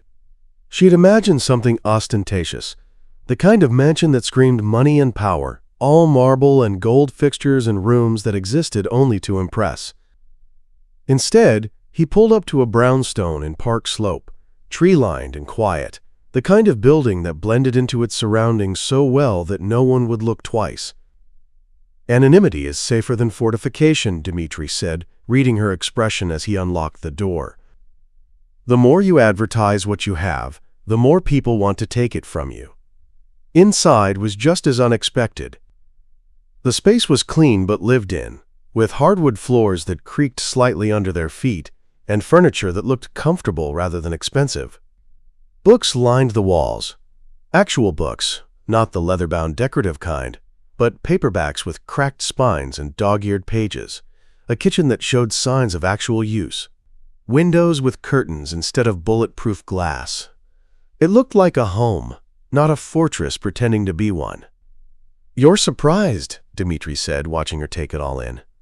"I expected something different. Something that matched what you saw in the warehouse." He moved into the kitchen, opened a cabinet, pulled out 2 glasses. "That's work. This is where I come, when I need to remember I'm still human." He filled both glasses with water from the tap, handed one to Elena. The gesture was so ordinary, so domestic, that it created a strange dissonance with everything else about the night. An hour ago, he'd had blood on his knuckles. Now he was standing in a kitchen that smelled faintly of coffee and offering her water like they were normal people, having a normal night. Elena took the glass, her fingers brushing his. "Do you succeed at remembering you're human?" Dimitri's expression flickered, something that might have been sadness crossing his face before he could lock it down. "Sometimes, for brief moments. Usually, when I'm reading or cooking or doing something that has nothing to do with the organization." He paused. "It's gotten harder lately.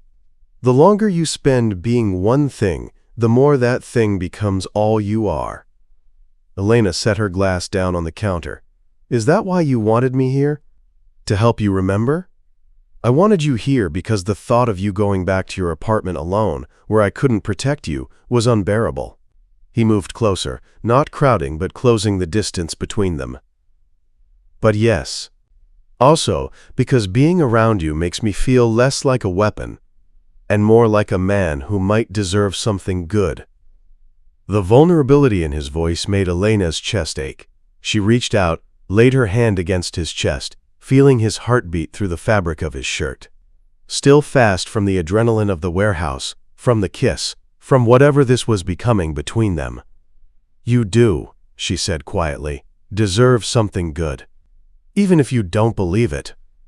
Dmitri covered her hand with his, holding it against his chest. "You should get some sleep. The guest room is upstairs, second door on the left. There are clothes in the dresser. My sister stays here sometimes when she's in the city. They should fit you." Elena blinked. "You have a sister?" "Had. She moved to California 5 years ago, as far from this life as she could get." Something complicated crossed his expression. "She was smart, smarter than me. She got out. But you stayed. Someone had to. Sergei's getting older, and my brothers." He stopped himself, shook his head. "This isn't a conversation for 4 in the morning. Go. Sleep. We'll talk when the sun's actually up." Elena wanted to push, to ask about his brothers and his sister and all the pieces of him that existed outside the careful control he showed the world. But exhaustion was starting to catch up with her. The adrenaline crash from the warehouse, the emotional weight of everything that had happened. Her body felt heavy, her mind fuzzy at the edges. "Where will you sleep?" she asked. "My room, down the hall." He released her hand slowly, like letting go was difficult. "If you need anything, just call. I'm a light sleeper." Elena nodded and headed for the stairs. But at the landing, she looked back and found him still standing in the kitchen, watching her with an intensity that made her breath catch. "Dmitri?" "Yes?" "Thank you for showing me this place, for letting me see the part of you that isn't work." His expression softened. "Good night, Elena." "Good night." Elena woke to sunlight streaming through unfamiliar windows and the smell of coffee drifting up from downstairs. For a moment, she was disoriented. This wasn't her apartment, wasn't her bed, wasn't anywhere she recognized. Then memory flooded back. The warehouse, the kiss, Dmitri's quiet request that she stay somewhere he could protect her. She'd slept in his sister's room, in clothes that smelled faintly of lavender and belonged to a woman she'd never met. A woman who'd been smart enough to escape this life while Elena was walking deeper into it with her eyes wide open. The clock on the nightstand read 10:30. Elena sat up, guilt flooding through her. She should have been at work hours ago, should have called in, should have done something other than sleep through the morning in a stranger's bed. Except Dmitri wasn't a stranger anymore, was he? She found her phone on the nightstand. Someone, probably Dmitri, must have brought it up from her purse. 3 missed calls from the restaurant, 2 voicemails she didn't want to listen to. She'd deal with that later. Right now, the smell of coffee was calling her downstairs. Dmitri was in the kitchen, standing at the stove with his back to her, wearing jeans and a t-shirt that made him look younger, less intimidating. He was cooking eggs, and the sight was so incongruous with everything else she knew about him that Elena stopped in the doorway just to take it in. "You cook," she said.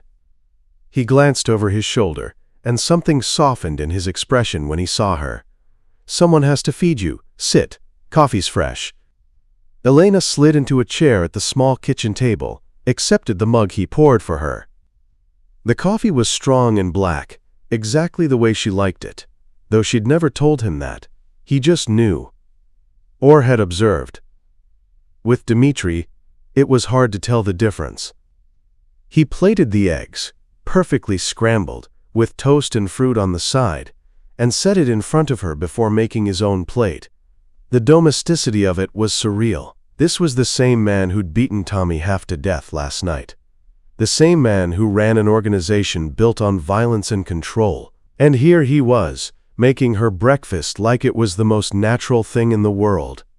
"I called the restaurant," Dmitri said, sitting across from her. "Told them you were sick, that you'd be back tomorrow. Sergey will cover your shifts." "You didn't have to do that."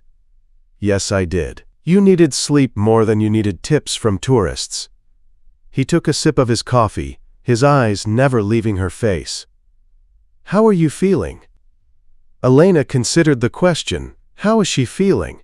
Confused, certainly. Scared, yes. But also something else. Something that felt dangerously close to contentment. "Like I should be more terrified than I am," she admitted. "You saw me at my worst last night. I saw you protecting me. There's a difference." Elena picked at her eggs, trying to find the right words. "My father used to say that violence isn't inherently evil. It's a tool, like any other. What matters is why you use it and what lines you won't cross." "And you think I have lines?" "You let Tommy live. You could have killed him, probably wanted to. But you chose exile instead because it was smarter, cleaner. That's a line. That's choosing restraint over satisfaction." Dmitri was quiet for a moment, his expression unreadable. "You see the best in things, in people, even when there's not much best to see." "I see what's actually there. You just hide it well." Elena met his eyes across the table. "Who taught you to cook?" The subject change caught him off guard. "My mother, before she died." "How old were you?" 12. "Cancer." He took another sip of coffee, his jaw tight. 3 years before my father was killed. Katya, my sister, she was only 8. I learned to cook because someone had to feed her, and my father was too busy trying to hold the organization together to remember we still needed to eat. The image crystallized in Elena's mind, a 12-year-old boy, grieving his mother, taking care of his younger sister, because the adults around him were too consumed by their own survival to notice 2 children falling through the cracks. That's when you learn to see people, Elena said quietly, when you had to become an adult too fast. You learn to read situations, anticipate needs, because if you didn't, things fell apart. Dimitri's expression flickered with something that might have been surprise. You do that too, see too much. We're the same that way, watchers, catalogers, people who learned that survival means paying attention to everything. She reached across the table, laid her hand palm up, an offering. The difference is you learned it at 12. I learned it at 7. Dimitri stared at her open hand for a long moment. Then, slowly, he placed his hand in hers. His palm was warm, calloused in a way that spoke of physical work despite the organization he ran. The blood from last night was gone, scrubbed away, but Elena could still remember the feel of it under her fingers. I don't know how to do this, he said again, the same admission he'd made in the warehouse. Be with someone, care about someone.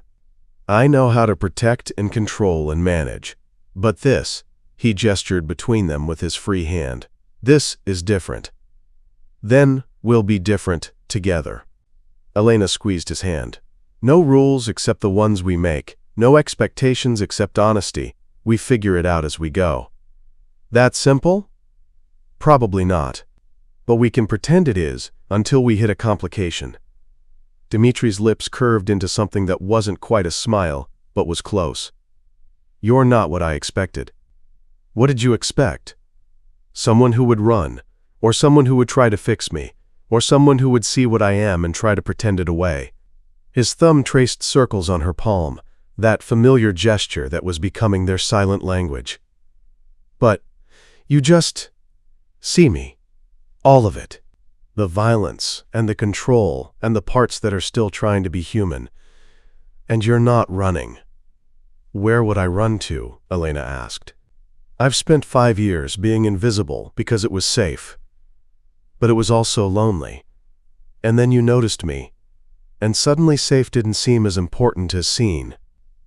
They sat like that for a while, hands joined across the table, coffee going cold in their mugs. The morning light slanted through the kitchen windows, painting everything in shades of gold.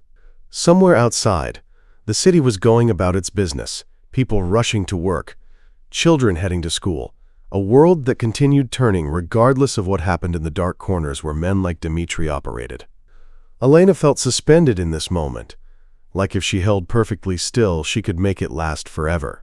This quiet domesticity, this brief window, where they were just 2 people having breakfast instead of a Mafia enforcer, and the woman who'd stumbled into his orbit. But she knew it couldn't last. Reality would intrude soon enough. Luca still needed to be dealt with, the Bratva alliance still needed to be stopped, and Elena's role in all of it still made her a target. As if reading her mind, Dimitri's expression grew more serious. We need to talk about what happens next. Elena's stomach tightened. Luca. Yes. Tommy's gone, which buys us some time. But Luca knows there was a leak, and he's going to keep digging until he finds it, which means we need to move faster than he does. You're going to tell Angelo tonight. I have a meeting scheduled under the pretense of discussing territory boundaries, but I'm going to give him everything. The Bratva partnership, Luca's coup attempt, the fabricated evidence of embezzlement, all of it. Will he believe you? He'll want not to. Family loyalty is powerful, but I have enough evidence that he won't be able to ignore it. Dimitri's hand tightened on hers. The problem is what happens after. When Luca realizes I've exposed him, he's going to lash out, and his first target will be anyone he thinks helped me. Me, Elena said flatly. Yes. Which is why you're staying here until this is resolved. No going home, no going to work, no being anywhere that isn't under my direct protection. The words should have felt like imprisonment. Instead, they felt like care. For how long? As long as it takes. Days, maybe weeks. He paused. I know what I'm asking. Your independence, your space, your normal life. But I can't. His voice caught, and Elena saw the flash of vulnerability in his eyes. I can't protect you if you're not where I can reach you. Elena thought about her apartment, the small studio that had been her refuge, her territory, the one place that was entirely hers. Giving that up, even temporarily, felt like surrendering something important. But looking at Dmitri across the table, at the barely controlled fear in his expression when he talked about her being in danger, Elena realized she'd already made her choice. She'd made it last night in the warehouse, when she'd chosen to stay instead of run, when she'd kissed him back and meant it. Okay, she said quietly, I'll stay. Relief flooded Dmitri's face, so profound it was almost physical. Thank you. But I need something from you in return. Anything. Honesty.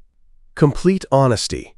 If something goes wrong tonight, if the meeting with Angelo doesn't go the way you planned, if Luca moves faster than you expected, I need you to tell me. Not protect me from it, not hide it to keep me from worrying, just tell me the truth. Dmitri studied her for a long moment. You're asking me to make you a partner instead of someone I'm protecting? Yes, because I can't stay in the dark while you handle everything. I need to know what I'm facing, what we're facing. That goes against every instinct I have. I know, but if this is going to work, if we're going to work, it has to be based on trust. Real trust. Not you protecting me from information I'm capable of handling. Elena watched the war play out on his face, the instinct to shield her from danger battling against his growing respect for her capability. She waited, letting him work through it, knowing that this was important, that how he answered this would set the tone for everything that came after. Finally, Dmitri nodded. All right, complete honesty, even when my instinct is to protect you from it. Thank you. He stood, came around the table, and pulled her up into his arms. The embrace was tight, desperate, in a way that told Elena more than words could about how worried he was, how much this was costing him. Elena held him back just as tightly, her face pressed against his chest, listening to his heartbeat, strong and steady and alive. I need to go soon, Dmitri said into her hair. Prepare for the meeting. Make sure everything's in place. I know. 2 of my men will be outside. If anything happens, anything at all, they'll come in. You have my direct number. Use it if you need me. I will. He pulled back enough to look at her, his hands framing her face in that way that was becoming familiar. When this is over, when Luca's dealt with, and you're safe, we're going to have a real conversation about what this is, what we are. But right now, I just need you to stay alive. Same to you, Elena said, trying for lightness and not quite managing it. Dmitri kissed her then, not desperate like last night, but slow and thorough, like he was memorizing the feel of her. When he finally pulled away, his eyes were dark with something that looked like fear. I'll be back by midnight, he said. Wait up for me? Elena nodded, not trusting her voice. She watched him leave, watched him transform from the man who made her breakfast into the weapon, who would walk into a meeting that could easily turn violent. The shift was subtle but complete, visible in the set of his shoulders, the controlled grace of his movements, the way his expression closed off into professional neutrality. The door closed behind him with a soft click. Elena stood in the quiet kitchen, surrounded by dirty dishes and cold coffee and the lingering warmth of his presence, and understood that waiting for him to return was going to be the hardest thing she'd done yet. Because for the first time in her life, she had something to lose. Someone to lose. And the terror of that was almost worse than any danger she'd faced before. Chapter 6. Midnight came and went. Elena sat in Dmitri's living room, a book open on her lap that she hadn't read a single word of in the past hour. The guards outside had changed shifts at 11. She'd heard the murmured conversation through the window, the careful coordination that spoke of men who took their job seriously. 12:30. The house was too quiet, every creak and settling sound amplified in the silence. Elena's phone sat on the coffee table, screen dark, mocking her with its lack of notifications. 1 a.m. She started rehearsing scenarios in her mind, the meeting running long, Dmitri being thorough, Angelo needing time to process the information about his brother's betrayal. All reasonable explanations, all preferable to the alternatives her mind kept circling back to. Violence, ambush, Luca figuring out what was happening and striking first. At 1:15, her phone finally rang. Not Dmitri's number, Sergei's. Elena's stomach dropped as she answered. What happened? He's alive. Sergei's voice was tight, controlled in a way that told Elena he was working very hard to stay calm. But there was a problem at the meeting. I'm bringing him home now. What kind of problem? The kind that requires medical attention. We'll be there in 10 minutes. He hung up before Elena could ask anything else. 10 minutes. Elena spent them clearing the kitchen table, laying out clean towels from the bathroom, finding the first aid kit under the sink.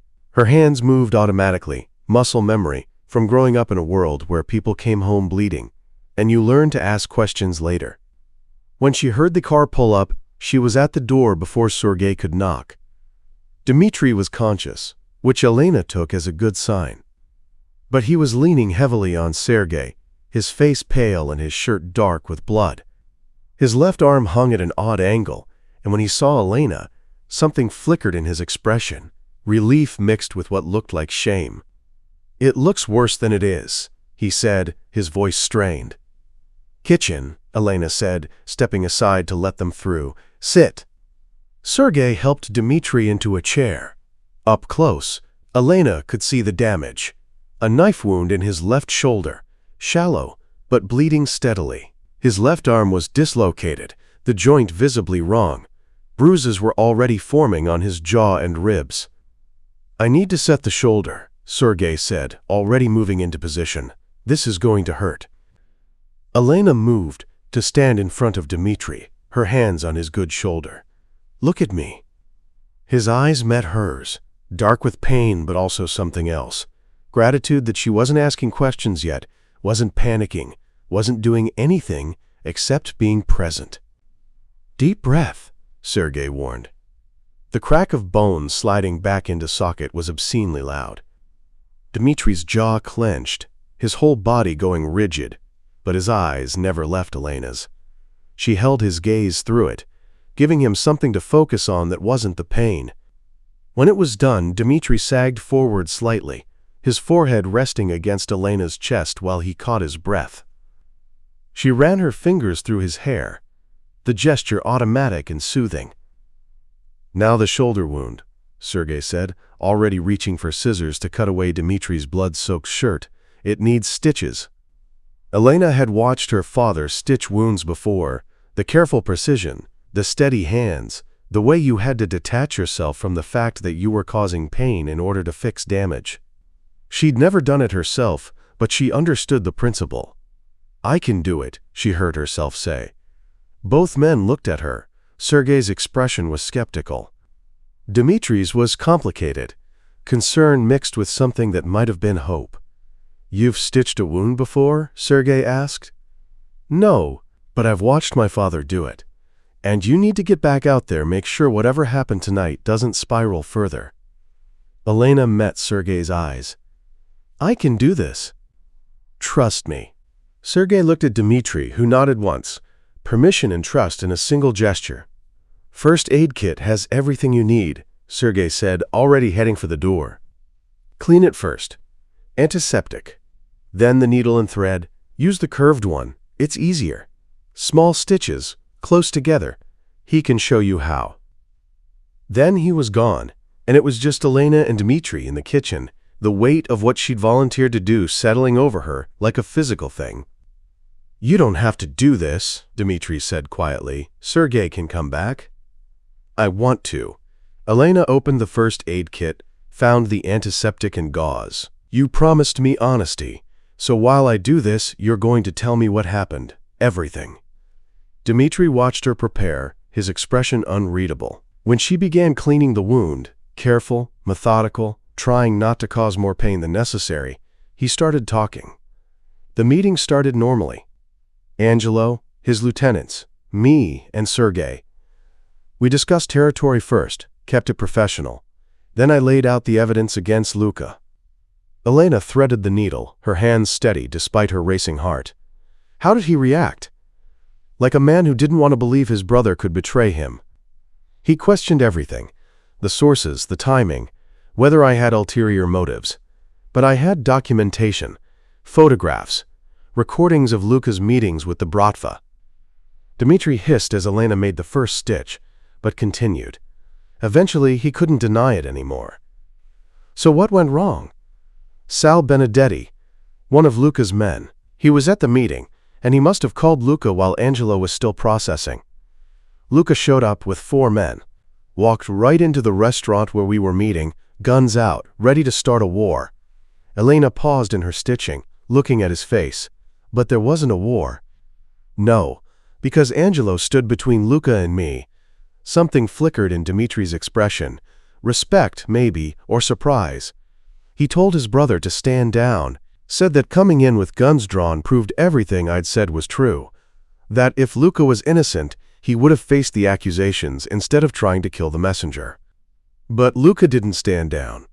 No, he went after me anyway. One of his men got a knife in before Sergei dropped him.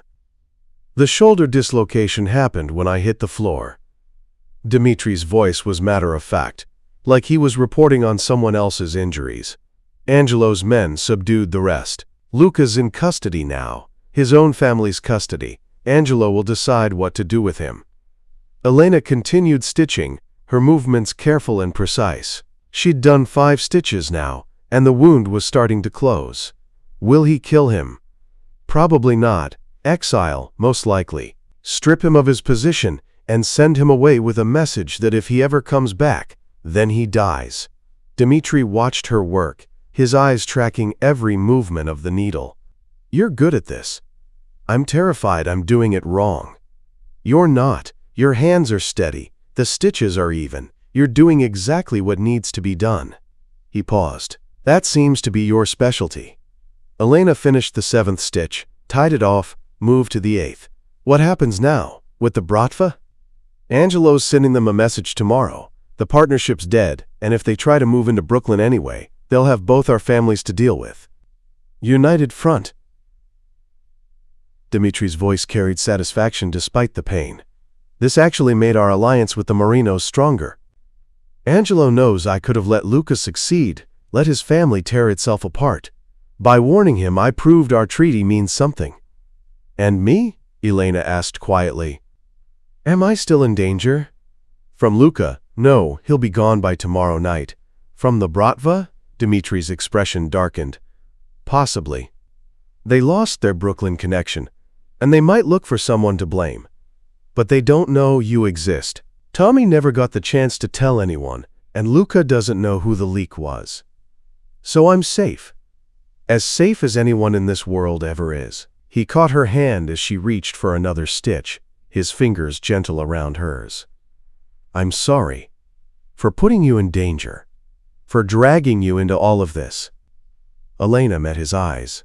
I walked in willingly. Remember, you gave me a choice, and I chose this, chose you.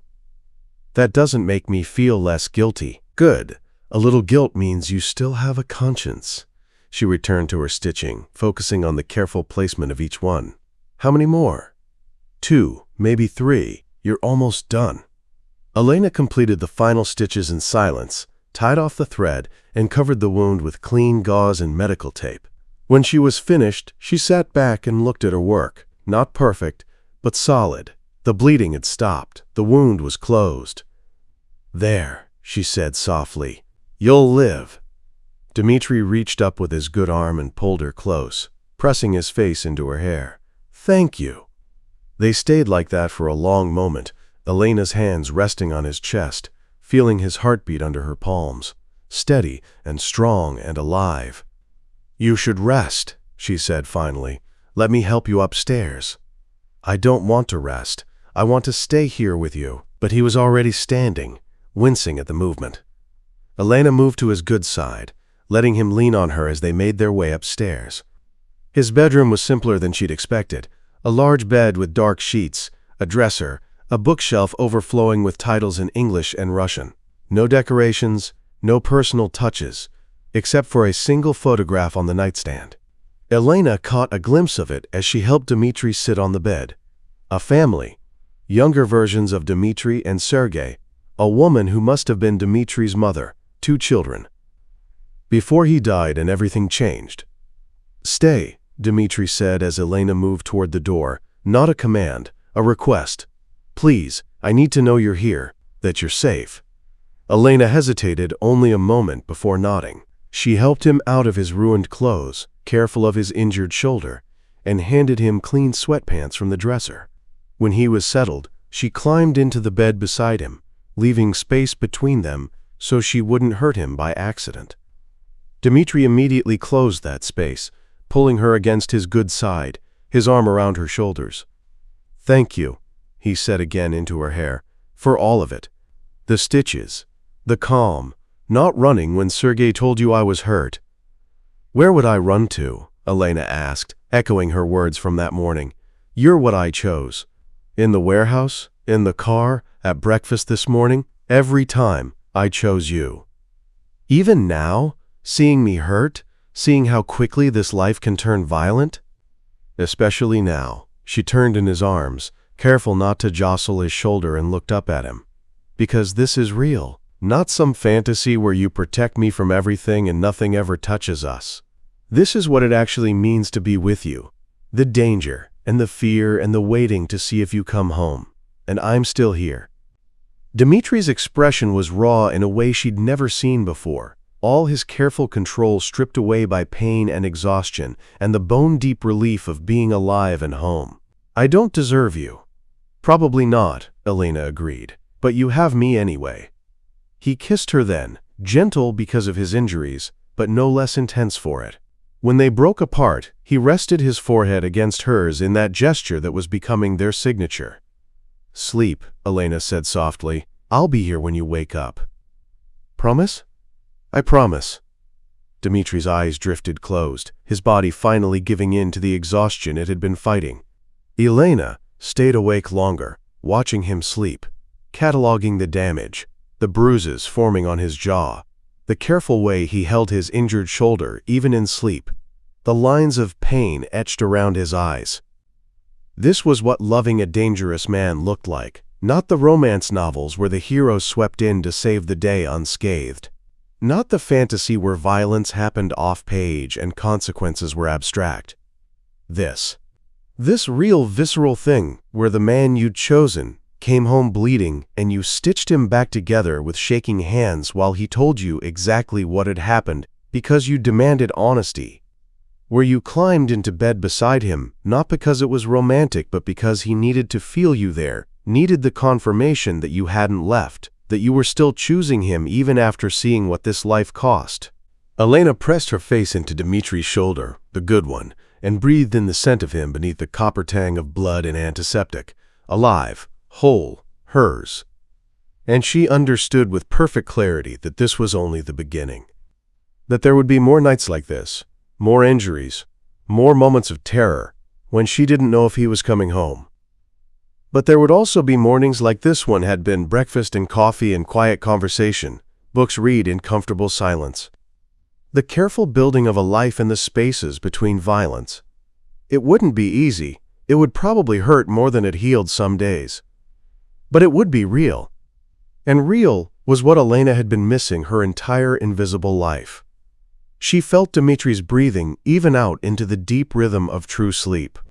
His arm stayed around her, even unconscious, like he needed to hold on to her to believe she was real. Elena let herself drift, secure in the knowledge that when morning came, they'd still be here. Together. Broken, but healing. And that was enough. Chapter 7.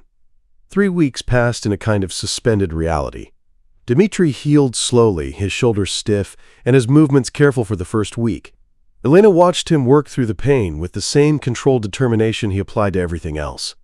Physical therapy exercises in the morning. Paperwork at the kitchen table in the afternoon. Phone calls conducted in Russian that she understood more of than she let on. Luca Marino was gone, exiled to somewhere in Europe with a message that return meant death. The Bratva had pulled back from Brooklyn, their partnership dreams dissolved. Angelo sent a bottle of very expensive vodka as thanks, which Dmitri opened one evening, and they drank while watching the sun set over the city from his bedroom window. Life settled into patterns. Elena moved her few belongings from her apartment to Dmitri's brownstone, a process that took a single afternoon because she'd never accumulated much. Dmitri cleared space in his closet, in his bathroom, making room for her in a way that felt more significant than the physical act of moving clothes. They cooked together, or rather, he taught her to cook properly, patient explanations of technique punctuated by his hands guiding hers, showing her how to hold a knife or flip an omelet. They read in comfortable silence, her curled on one end of the couch with a book, while he worked through reports on the other end. They slept in the same bed every night, his arm around her even in sleep, that need for physical confirmation that she was still there never quite fading. It was domestic in a way Elena had never experienced. Growing up, home had meant survival, keeping quiet, staying useful, not drawing attention. But with Dmitri, home meant something different. It meant safety and partnership, and the slow building of routines that knitted two separate lives into something shared. But there were shadows, too. Nights when Dmitri woke from nightmares he wouldn't talk about, his body tense and his breathing harsh until Elena's touch brought him back to the present. Afternoons when he'd get a call that sent him out for hours, returning with blood on his knuckles and a closed expression that said some things about his work still couldn't be shared. Elena learned to read those moods, to know when he needed space and when he needed her presence. She learned the difference between the violence that was necessary and the violence that cost him something, could see it in the tightness around his eyes when he came home. On those nights, she didn't ask questions, just drew him a bath, sat on the edge of the tub while he soaked, and was there when he was ready to return to being the man who made her breakfast, instead of the weapon who did what needed to be done. It wasn't perfect, but it was real, and real was what they'd both been missing. Times. On a Tuesday evening in late October, Dmitri came home early with a garment bag and an expression Elena couldn't quite read. "There's an event tonight," he said, setting the bag on the bed. "A fundraiser. Very public, very visible. Angelo will be there with his wife, Sergei, some of the other families, and I need you to come with me." Elena looked at the garment bag with apprehension. "As what? Your date?" "As my partner." Dmitri unzipped the bag, revealing a dress. Deep emerald green, elegant without being flashy. The kind of thing that would let her blend into a crowd of wealthy people while still being beautiful. "I know you prefer being invisible, but it's time people in our world know you're with me, that you're under my protection. Official." Elena's stomach clenched. For 3 weeks, she'd existed in a bubble. Dmitri's home, his protection, his world, but only the private parts of it. Going to a public event meant stepping into the full reality of what being with him meant. Being seen, being known, being marked as belonging to one of the most dangerous men in Brooklyn. "What if I say no?" she asked quietly. Dmitri moved closer, his hands settling on her waist. "Then we stay home. I'm not asking you to do something that terrifies you." "But, Elena." He paused, searching for words. "As long as you're a secret, you're a vulnerability. Someone to be used against me if anyone figures out you exist. But if you're public, if everyone knows you're mine, you become untouchable. No one will risk touching you because it would mean war with me." The logic was sound. Elena had spent enough time around this world to understand the rules. Secrets were weaknesses, but public alliances were power. If people knew she belonged to Dmitri, harming her would be the same as attacking him directly. But it also meant giving up the last shred of her invisibility. Becoming visible not just to Dmitri but to everyone, being looked at, assessed, judged. "Will I have to talk to people?" she asked. "Some, but I'll be with you the entire time. You just need to be present. Let them see you with me." His hands tightened slightly on her waist. "I know what I'm asking, to give up the safety of being hidden. But I think you're ready for this. And more than that, I think you deserve to be seen. Not as my secret, but as my equal. The word landed with weight. Equal. Not asset, not protected thing, not secret to be kept. Equal. Elena looked at the dress, then back at Dmitri. I'll need help with my hair. Relief flooded his expression. I'll call someone. 2 hours later, Elena stood in front of the mirror and barely recognized herself. The woman who'd come to do her hair and makeup had been efficient and kind, asking no questions, working with the skill of someone who'd done this many times before.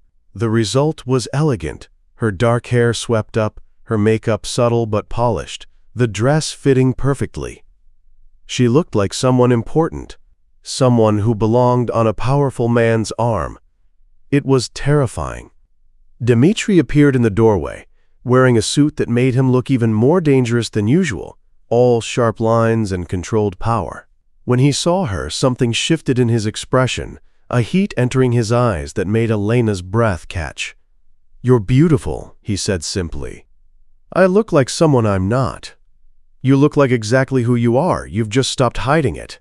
He crossed to her, pulled a small box from his pocket. Inside was a necklace, simple, elegant, a single emerald pendant that matched her dress. This was my mother's, she'd want you to have it. Elena's throat tightened. Dmitri. Let me.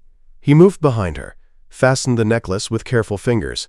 In the mirror, Elena could see them together, her in the dress, him in his suit, the necklace at her throat like a claim, like a promise. Ready? He asked softly. No, Elena admitted, but let's go anyway. Some 6. The fundraiser was held at a hotel in Manhattan, one of those old, elegant places with marble floors and crystal chandeliers. The crowd was exactly what Elena expected. Wealthy people in expensive clothes, the kind of calculated glamour that came from having money and knowing how to display it. But underneath the glitter, Elena could sense the currents of power. These weren't just rich people. These were people who ran things. Legitimate businesses that laundered money, charities that provided cover for less legal operations, politicians who'd been bought and paid for. Dmitri's hand was warm and steady on the small of her back as they entered. Elena felt eyes turn toward them, felt the weight of attention and assessment.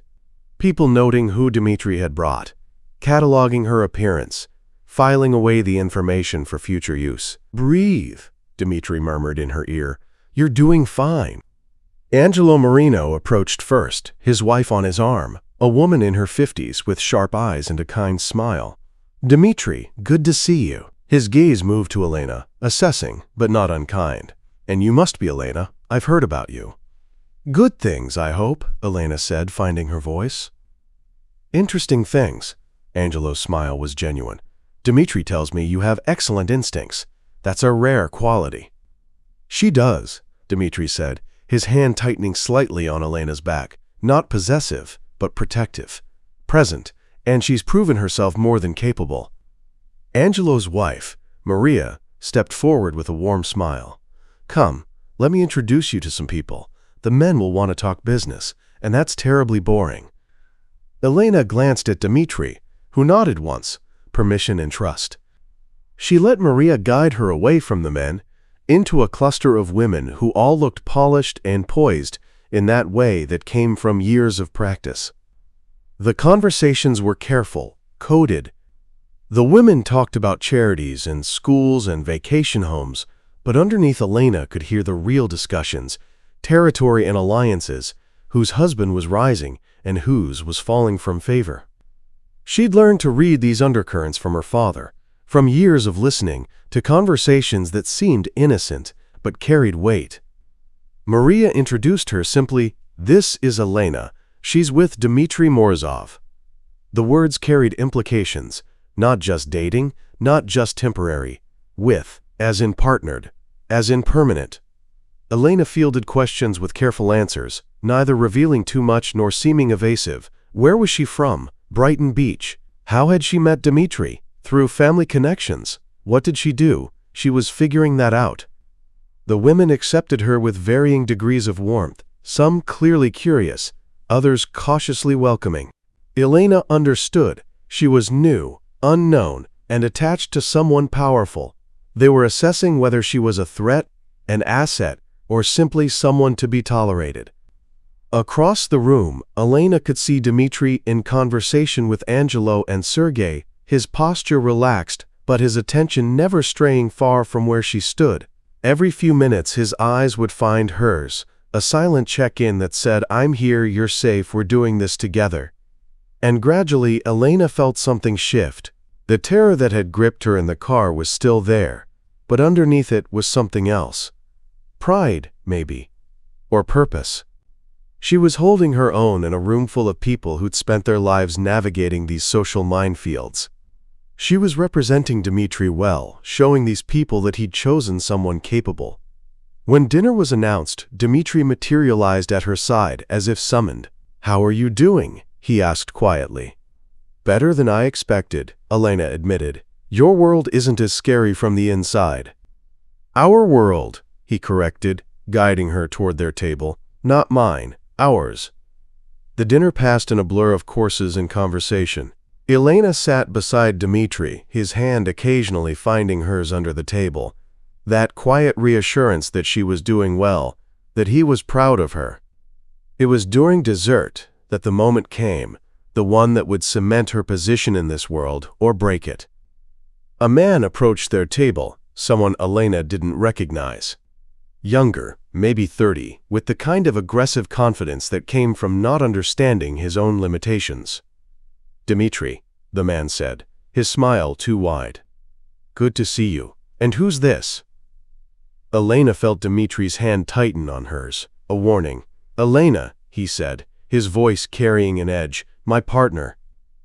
"Partner," the man repeated, his eyes running over Elena in a way that made her skin crawl. "Interesting.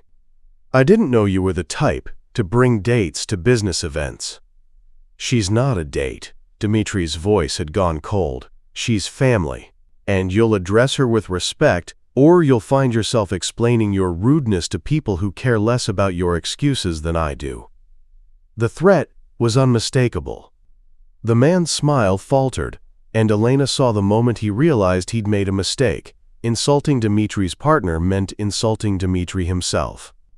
But before the man could backtrack, Elena spoke. "It's fine," she said, her voice carrying clearly despite the nerves churning in her stomach. "He doesn't know any better yet." She met the man's eyes, let him see that she wasn't intimidated, wasn't going to shrink back. But he will. Everyone does eventually. The man stared at her, clearly not expecting her to speak at all, let alone with that quiet authority. Around them, Elena could feel people watching, could sense the ripple of interest as they registered her response. She'd just drawn a line, made clear that she wasn't just Dmitri's accessory but someone with her own presence, her own voice, someone who could hold her own. The man muttered an apology and retreated. Under the table, Dmitri's hand squeezed hers, pride and amusement, and something that looked like desire all mixed together. "That was impressive," he murmured in her ear. "That was terrifying," Elena corrected, "but effective. Very effective. You just established yourself as someone not to be trifled with." His hand moved to the back of her neck, a gesture of intimacy and possession that everyone at the table could see. "I knew you could do this." The rest of the evening passed more easily. People approached with genuine interest now, treating Elena as more than just Dmitri's companion. She was someone they needed to know, to understand, to respect. By the time they left, Elena was exhausted but exhilarated. She'd done it. She'd stepped out of invisibility and into visibility, and she'd survived. More than survived. She'd held her own. In the car on the way home, Dmitri pulled her close, his arm around her shoulders. "You were perfect," he said into her hair. "Better than perfect. You made them see what I see, that you're not someone to be protected, but someone who can stand on her own." "With you beside me," Elena added. "Always," he promised. "With you beside me, and me beside you. Partners. Equals." Elena leaned into him, feeling the solid warmth of his body, the steady rhythm of his breathing. 3 weeks ago she'd been invisible. Tonight, she'd been seen by everyone who mattered in Dmitri's world. And instead of losing herself in that visibility, she'd found something she didn't know she was looking for. Her place, her power, her voice. With Dmitri beside her, she could be both seen and strong. And that was worth every moment of terror it had cost her. Chapter 8. The crisis came on a Tuesday in November, 6 weeks after the fundraiser. Elena was in the kitchen making coffee when Dmitri's phone rang. She'd learned to read his phone calls by now, the tone of his voice, the tension in his shoulders, the way his free hand would curl into a fist when the news was bad. This call had all the warning signs. He spoke in rapid Russian, his voice clipped and controlled. When he hung up, he stood at the window for a long moment, his back to her, and Elena knew that whatever had happened was serious enough that he was calculating whether to tell her. "Honesty," she said quietly. "Remember? Complete honesty." Dmitri turned to face her, and Elena saw something in his expression she'd never seen before. Not fear exactly, but close to it. The kind of controlled dread that came from knowing something terrible was about to happen and being unable to stop it. "The Bratva," he said. "They're making a move. Not on our territory. They're smarter than that after what happened with Luka. But they've taken Sergei." Elena's stomach dropped. "Taken him where?"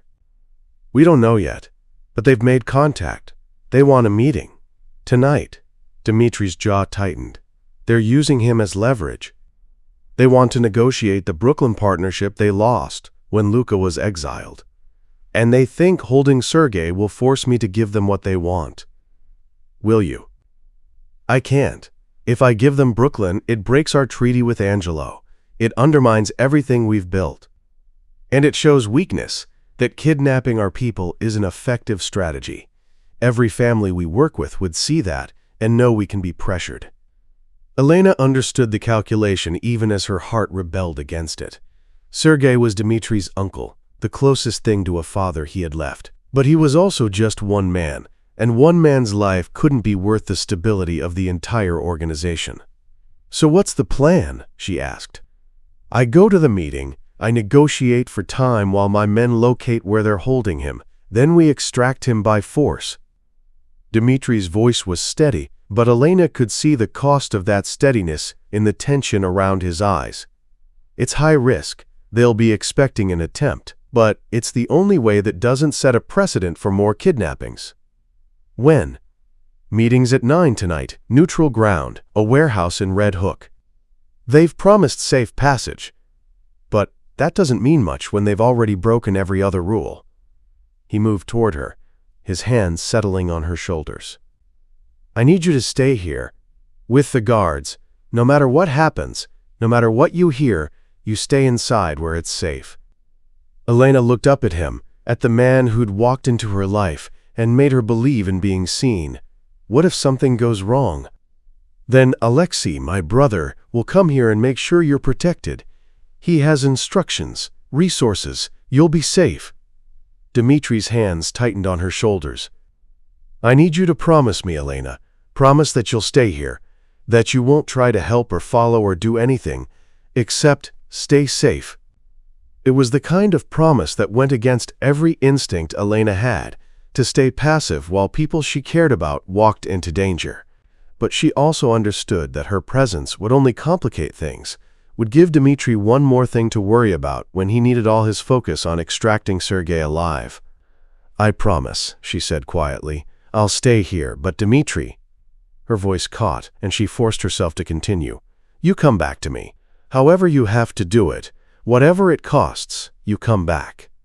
He pulled her into his arms, holding her tight enough that she could feel his heartbeat against her cheek. "I will. I promise you, I will." They stood like that for a long moment, and Elena tried to memorize the feel of him, the solid warmth, the steady breathing, the way his hand moved in slow circles on her back. Tried to capture this moment in case it was the last one they had. Then Dmitri pulled back, kissed her forehead, and let her go. "I need to prepare," he said. "Make calls, coordinate with my men. The meeting's at 9, but I'll need to leave by 8. Elena nodded, not trusting her voice. The hours until 8 o'clock felt both endless and far too short. Elena tried to stay out of Dmitri's way as he worked. Phone calls in Russian and English. men arriving and leaving with grim expressions, the careful coordination of a military operation happening in the living room of their home. She made coffee, sandwiches that mostly went uneaten, kept herself busy with small tasks that let her feel useful, while understanding she was helpless to change what was coming. At 7:30, Dmitri found her in the kitchen. He'd changed into dark clothes, tactical pants, a shirt that would hide blood if it came to that, boots built for moving fast. He looked like what he was, a weapon preparing for war. But when he looked at Elena, his expression softened. "Come here," he said. Elena went to him, let him pull her close. For a minute they just held each other, and Elena tried not to think about all the things that could go wrong, all the ways this night could end in loss. "I love you," Dmitri said into her hair, the words quiet but certain. "I should have said it before, should have said it every day, but I'm saying it now, in case—" "Don't," Elena pulled back to look at him. "Don't say goodbye. Say I love you. I'll see you later." His lips curved into something that wasn't quite a smile. "I love you. I'll see you later." "I love you too," Elena said, the words coming easily because they were true. Had been true for longer than she'd admitted, maybe since that first night in the warehouse, maybe even before. "Now go save your uncle and come home to me." Dmitri kissed her then, not desperate like that first kiss, but deep and thorough, a promise made physical. When he pulled away, his hand lingered on her face, his thumb tracing that familiar path along her cheekbone one last time. Then he was gone, and Elena was alone with the guards outside and the terrible weight of waiting. 9 o'clock came and went. Elena sat on the couch with a book she couldn't read, her phone in her hand, willing it to ring with news. 10 o'clock. The house was too quiet. Even the guards outside seemed to be holding their breath. At 10:40, her phone finally buzzed. Not Dmitri, Alexei. "Meeting went bad. Shooting. Dmitri's alive but wounded, bringing them both to the house. ETA, 15 minutes. Elena's hands went numb. Alive but wounded. That could mean anything from a scratch to critical. She forced herself to move, to think, to prepare. First aid kit, towels, clear the kitchen table. She was ready when 3 SUVs pulled up 14 minutes later. Sergei came in first, supported by 2 men. He was conscious, his face bruised and his hands zip-tied in front of him. They'd cut the ties but left marks. He looked exhausted but alive, and when he saw Elena, something like relief crossed his face. Then Dmitri. He was walking under his own power, which Elena took as a good sign, but his left side was dark with blood, his shirt soaked through, and his breathing was labored. A gunshot wound, Elena realized with cold clarity, and from the location, left side, below the ribs, potentially serious. "Kitchen," she said, her voice steady despite the fear clawing at her throat. "Sit." Dmitri made it to the chair before his legs gave out. Elena was already cutting away his shirt, revealing the damage. Entry wound in his left side, no exit wound that she could see. The bullet was still in there. "We need a doctor," she said to Alexei, a man she'd met only once before, younger than Dmitri but with the same dark eyes and controlled manner. "On his way." 10 minutes. Alexei moved to help Sergei to another chair. "Can you keep him stable until then?" Elena looked at the wound, at the steady flow of blood that needed to be controlled, at Dmitri's face, pale and drawn but his eyes still clear, still focused on her. "Yes," she said with more confidence than she felt. "I can do that." She packed the wound with gauze, applying pressure to slow the bleeding. Dmitri hissed through his teeth but didn't pull away, his hand finding hers and gripping tight. "Talk to me," Elena said, keeping her voice calm. "What happened?" "Ambush," Dmitri said, his voice strained. "They had snipers in the warehouse. As soon as we walked in, they opened fire. We got Sergei out, but—" He coughed, winced. Lost 2 men, injured 3 more, including me. The Bratva? Dead or scattered. We hit them hard on the way out. They won't be making moves in Brooklyn again anytime soon. He looked up at her, his eyes dark with pain but also something else. But this isn't over. They'll regroup, come back. Maybe not tomorrow or next month, but eventually. This life, he coughed again, this life doesn't end, Elena. It just pauses between crises. Elena understood what he was saying. This was his world, and it would always be dangerous. There would always be another Luka, another Bratva, another threat waiting in the shadows. And if she stayed with him, she'd be walking into that danger willingly, accepting it as the price of being with him. I know, she said quietly, and I'm still here. The doctor arrived, a tired-looking man in his 50s who'd clearly made this kind of house call before. He took over from Elena with efficient competence, examining the wound, preparing instruments. The bullet needs to come out, he said. I can do it here, but he'll need antibiotics, pain management, careful monitoring for the next 72 hours, any sign of infection, and we'll need to move him to a hospital. Do it, Dmitri said. Elena held his hand through the extraction.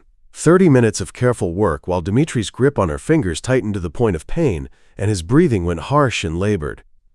But he didn't make a sound, just kept his eyes on Elena's face while the doctor worked. When it was over, the bullet sat in a metal dish, and Dmitri's side was stitched and bandaged. The doctor gave instructions to Alexei about medications and warning signs, then left as quietly as he'd arrived. Sergei had been patched up as well, bruises and minor cuts, nothing serious. He approached Elena with a tired smile. You did good tonight, kept your head, didn't panic. Neither did you, Elena said, considering. I'm getting too old for this shit, Sergei muttered. Time to let the young ones take the risks. He looked at Dmitri, something complicated, passing between them. You scared 10 years off my life tonight, nephew. Don't do it again. I'll try, Dmitri said, his voice weak but laced with humor. But you know how it is. This life doesn't care about our plans. Sergei nodded, then left with Alexei and the remaining men. Suddenly, the house was quiet again, just Elena and Dmitri in the kitchen, with the evidence of crisis all around them. Bloody towels, medical supplies, the lingering smell of antiseptic. Can you make it upstairs? Elena asked. With help. She got him to his feet, let him lean on her as they made the slow climb to the bedroom.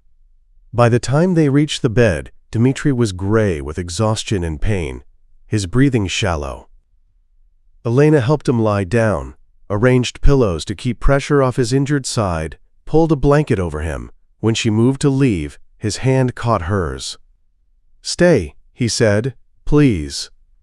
I'm not going anywhere, Elena promised, climbing carefully into bed beside him, mindful of his injury.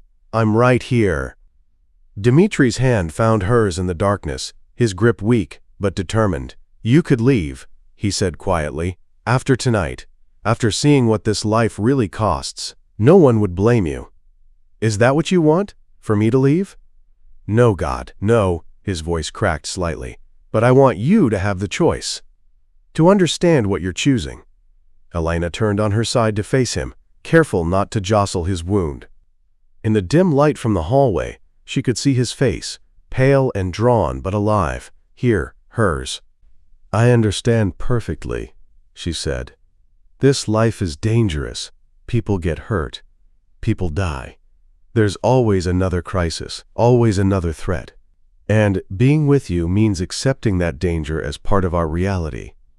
Yes, but it also means breakfast together, and reading on the couch while you work, and knowing that when you go into danger you're coming home to me. It means being partners in both the quiet moments and the crises. It means building a life in the spaces between the violence. She reached up, touched his face, felt the warmth of his skin under her palm. I spent my whole life being invisible because it was safe, Elena continued. And it was safe, but it was also empty. You made me visible, Dmitri. You made me matter. And I'm not giving that up, because it comes with risk. I'm choosing you, All of you. The danger and the domesticity, the violence and the vulnerability. All of it. Dimitri's eyes glistened in the darkness, and Elena realized with a shock that he was close to tears. This man who controlled everything, who never let emotion compromise his decisions, was breaking down in the safety of their bedroom. "I don't deserve you," he said roughly. "You keep saying that, and I keep not caring." Elena moved closer, pressed a gentle kiss to his forehead. "Now sleep. You need to heal. And when you wake up, I'll still be here. That's the deal. You face the danger, and I stay steady. You protect our world, and I protect you. Partners." "Partners," Dimitri echoed, his eyes already drifting closed. "I love you, Elena." "I love you too. Now rest." His breathing evened out into sleep, his hand still holding hers. Elena lay awake longer, watching him, cataloging the damage, and knowing there would be more nights like this, more injuries, more moments when she didn't know if he was coming home. But there would also be mornings after, quiet recoveries, the slow healing that came from having someone who stayed. And that was what love looked like in their world. Not absence of danger, but presence through it. Not protection from violence, but partnership in surviving it. Elena pressed her face against Dimitri's shoulder, the good one, and let herself finally relax. The crisis was over. He was alive. They were together. And tomorrow, they'd wake up and do it all over again. Build a life in the spaces between the violence. Make breakfast. Hold each other. Heal. Be partners in a world that tried to make people into weapons or victims, but somehow, against all odds, had let them be both human and whole. Together. Always together. Epilogue. 1 year later, Elena woke to the smell of coffee and the sound of rain against the windows. For a moment she lay still, cataloging the familiar details of their bedroom. The book stacked on Dimitri's nightstand, the photograph of his family before everything changed, the way morning light filtered through the curtains even on gray days. A year ago, this had been his room. Now it was theirs, filled with the accumulated evidence of a shared life. Her clothes in the closet, her books mixed with his. The comfortable clutter of two people learning to occupy the same space. She found Dimitri in the kitchen, standing at the stove in sweatpants and a t-shirt, his hair still damp from the shower. The scar on his left side, from the gunshot wound that had nearly killed him, was visible when he reached up to get mugs from the cabinet. He moved carefully still, favoring that side on cold mornings when the old injury ached. Elena watched him for a moment before he sensed her presence and turned, his expression softening the way it always did when he saw her. "Morning," he said, already pouring her coffee. "Eggs?" "Please." Elena slid into her usual chair at the kitchen table, accepted the mug he handed her. "What time is the meeting?" 11. Angelo wants to discuss the port expansion. Should be straightforward. Dimitri cracked eggs into a pan with practiced ease. "You comin'?" It wasn't really a question. In the year since the Bratva ambush, Elena had become a fixture at Dimitri's business meetings, not as decoration, but as counsel. She had a gift for reading people, for seeing the patterns others missed, and Dimitri had learned to trust her instincts as much as his own. "Of course," Elena said. "Though I need to stop by the restaurant first. Sergey's been complaining that the new manager doesn't know how to handle the lunch rush." The restaurant had become Elena's project 6 months ago, when Sergey had decided he was too old to run it alone. She'd taken over the day-to-day operations, turning the front room into a genuinely good restaurant, while the back room remained what it had always been, a place where business was conducted and deals were made. It gave her purpose beyond being Dimitri's partner, gave her something that was hers in a world where so much belonged to the organization. Dimitri plated the eggs and joined her at the table. They ate in comfortable silence, the kind that came from knowing each other well enough that conversation wasn't always necessary. Outside, the rain intensified, drumming against the windows in a steady rhythm. "Your sister called yesterday," Elena said. "She wants to visit next month." Dimitri's expression flickered with surprise. "Katya? She hasn't been back to New York in 5 years. She says she wants to meet me properly." and that it's time to stop running from family. Elena watched his face carefully. I told her she was welcome, but if you're not ready… No, I want her to come. Dmitri set down his fork, his expression complicated. She left because she couldn't handle this life, couldn't watch me become what our father was. But maybe now… He paused, searching for words. Maybe now she can see that it's different, that I'm different, because of you. Elena reached across the table, took his hand. You're not different. You're just letting yourself be whole instead of just the weapon. Same thing. His thumb traced the familiar circle on her wrist, that gesture that had become their silent language. Before you, I was what the organization needed me to be. After you, I'm still that, but I'm also this, the man who makes breakfast and reads at night and has someone to come home to. You made that possible. We made it possible, Elena corrected, both of us, together. The year hadn't been easy. There had been more nights when Dmitri came home, with blood on his hands, more injuries, though none as serious as the gunshot, more crises that required all his focus and control. And Elena had learned to navigate those nights, to know when to give him space and when to hold him through the darkness. But there had also been mornings like this. Quiet domesticity between storms. Building a life in the spaces that existed outside the violence. They finished breakfast and got ready for the day.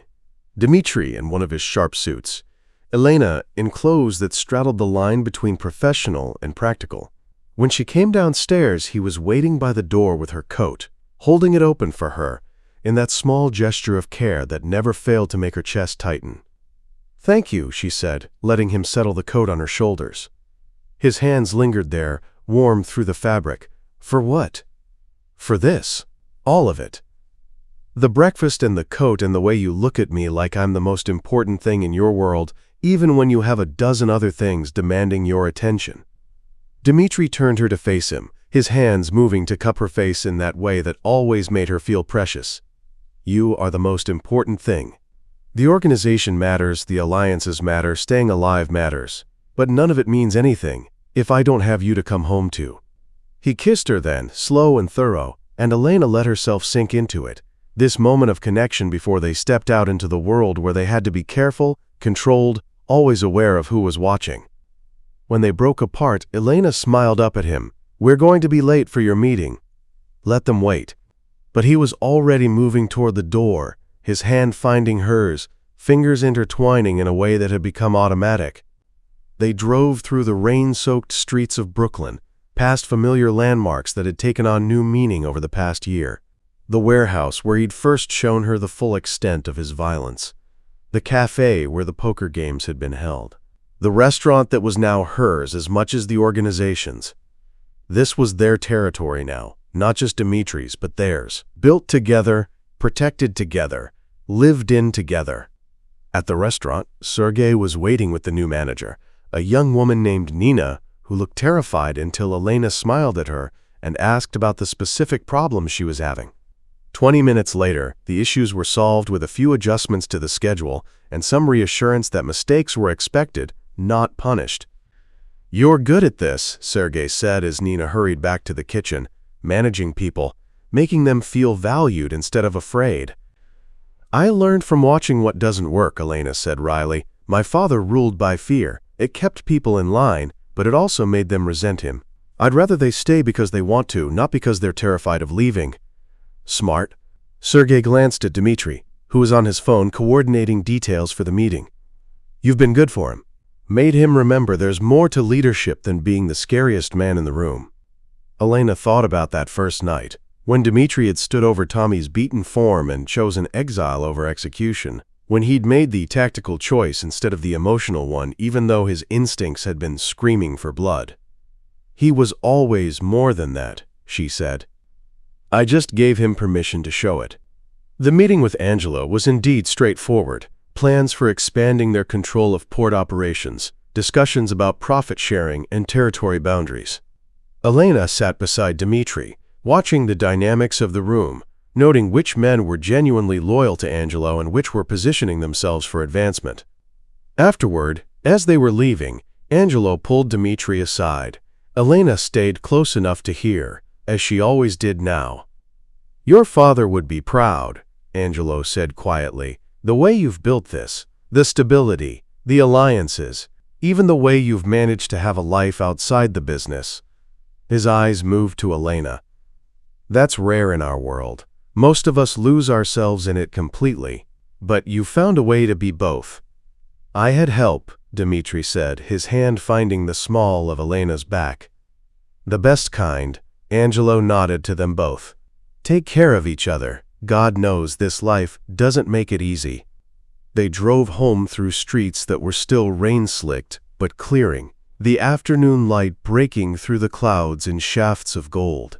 Dmitri was quiet, his hand resting on Elena's thigh in that casual intimacy that spoke of comfort more than possession. "What are you thinking?" Elena asked. "That a year ago I didn't know it was possible to have this, a partner who understood the darkness but didn't run from it, someone I could trust completely, in bed and in business and everywhere in between." He glanced at her, his expression soft in a way he only ever showed her. "That I love you more now than I did a year ago, and I didn't think that was possible." Elena's throat tightened. "I love you too, even when you come home covered in blood, even when you wake up from nightmares you won't talk about, even when this life is terrifying and dangerous and impossible. Especially then," Dmitri said quietly, "that's when it means something. Anyone can love someone when things are easy. But you stay when it's hard, when I'm at my worst, when the violence I do in the name of protecting us costs pieces of my humanity. Because you're worth it. This us is worth it." They pulled up to the brownstone, their home, the place where they could shed the careful personas they wore in public and just be. Elena and Dmitri. Not weapons or assets or strategic pieces on a board, but two people who'd chosen each other and kept choosing each other every day. Inside, Dmitri pulled Elena close, his arms around her waist, his face buried in her hair. She held him back, feeling the tension slowly leave his body as he allowed himself to relax in the safety of their home. "I was thinking," he said into her hair, "maybe it's time to make this official." Elena pulled back to look at him. "Official how?" Dmitri reached into his pocket and pulled out a small box. When he opened it, Elena saw a ring, simple, elegant, a single diamond that caught the afternoon light. "Marry me," he said. Not a question, but not quite a command either. Something in between, a request from someone who wasn't used to asking for things he wanted. Not because it changes anything about what we already are to each other, but because I want everyone to know. I want my name on you, your name on me, a piece of paper that says we chose this deliberately. Elena looked at the ring, then at Dmitri's face, at the vulnerability there, the hope mixed with fear of rejection. As if she could ever say no to this man who'd seen her when she was invisible, who'd protected her while teaching her to protect herself, who'd made her a partner in every sense of the word. "Yes," she said simply. "Yes, I'll marry you." Relief flooded his expression. He slid the ring onto her finger. It fit perfectly, which meant he'd been planning this, had taken the time to get her size right, and then he was kissing her, deep and desperate and full of all the emotion he kept locked away from the rest of the world.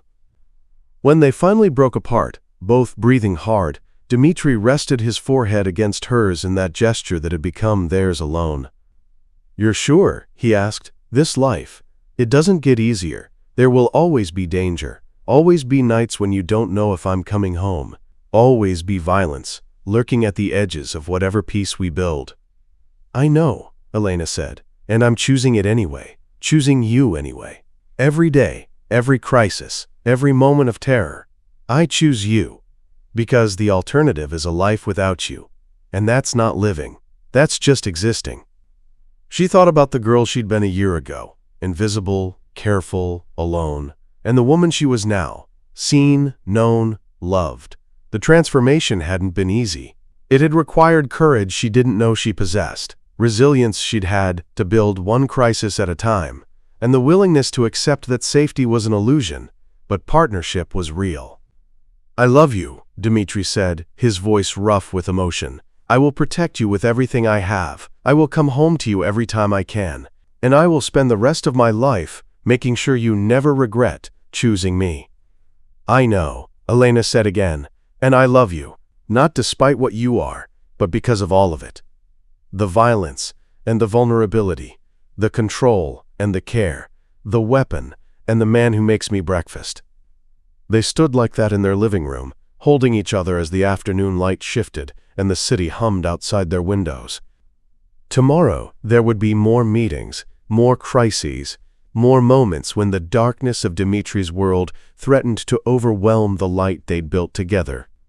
But tonight, there was just this. Two people who'd found each other in the chaos and decided that what they had was worth fighting for, worth building on, worth protecting, with everything they had. Partners, equals, chosen family in a world that tried to make people into weapons or victims, but had somehow, against all odds, let them be whole. "Come on," Elena said, taking Dmitri's hand. "Let's make dinner, together."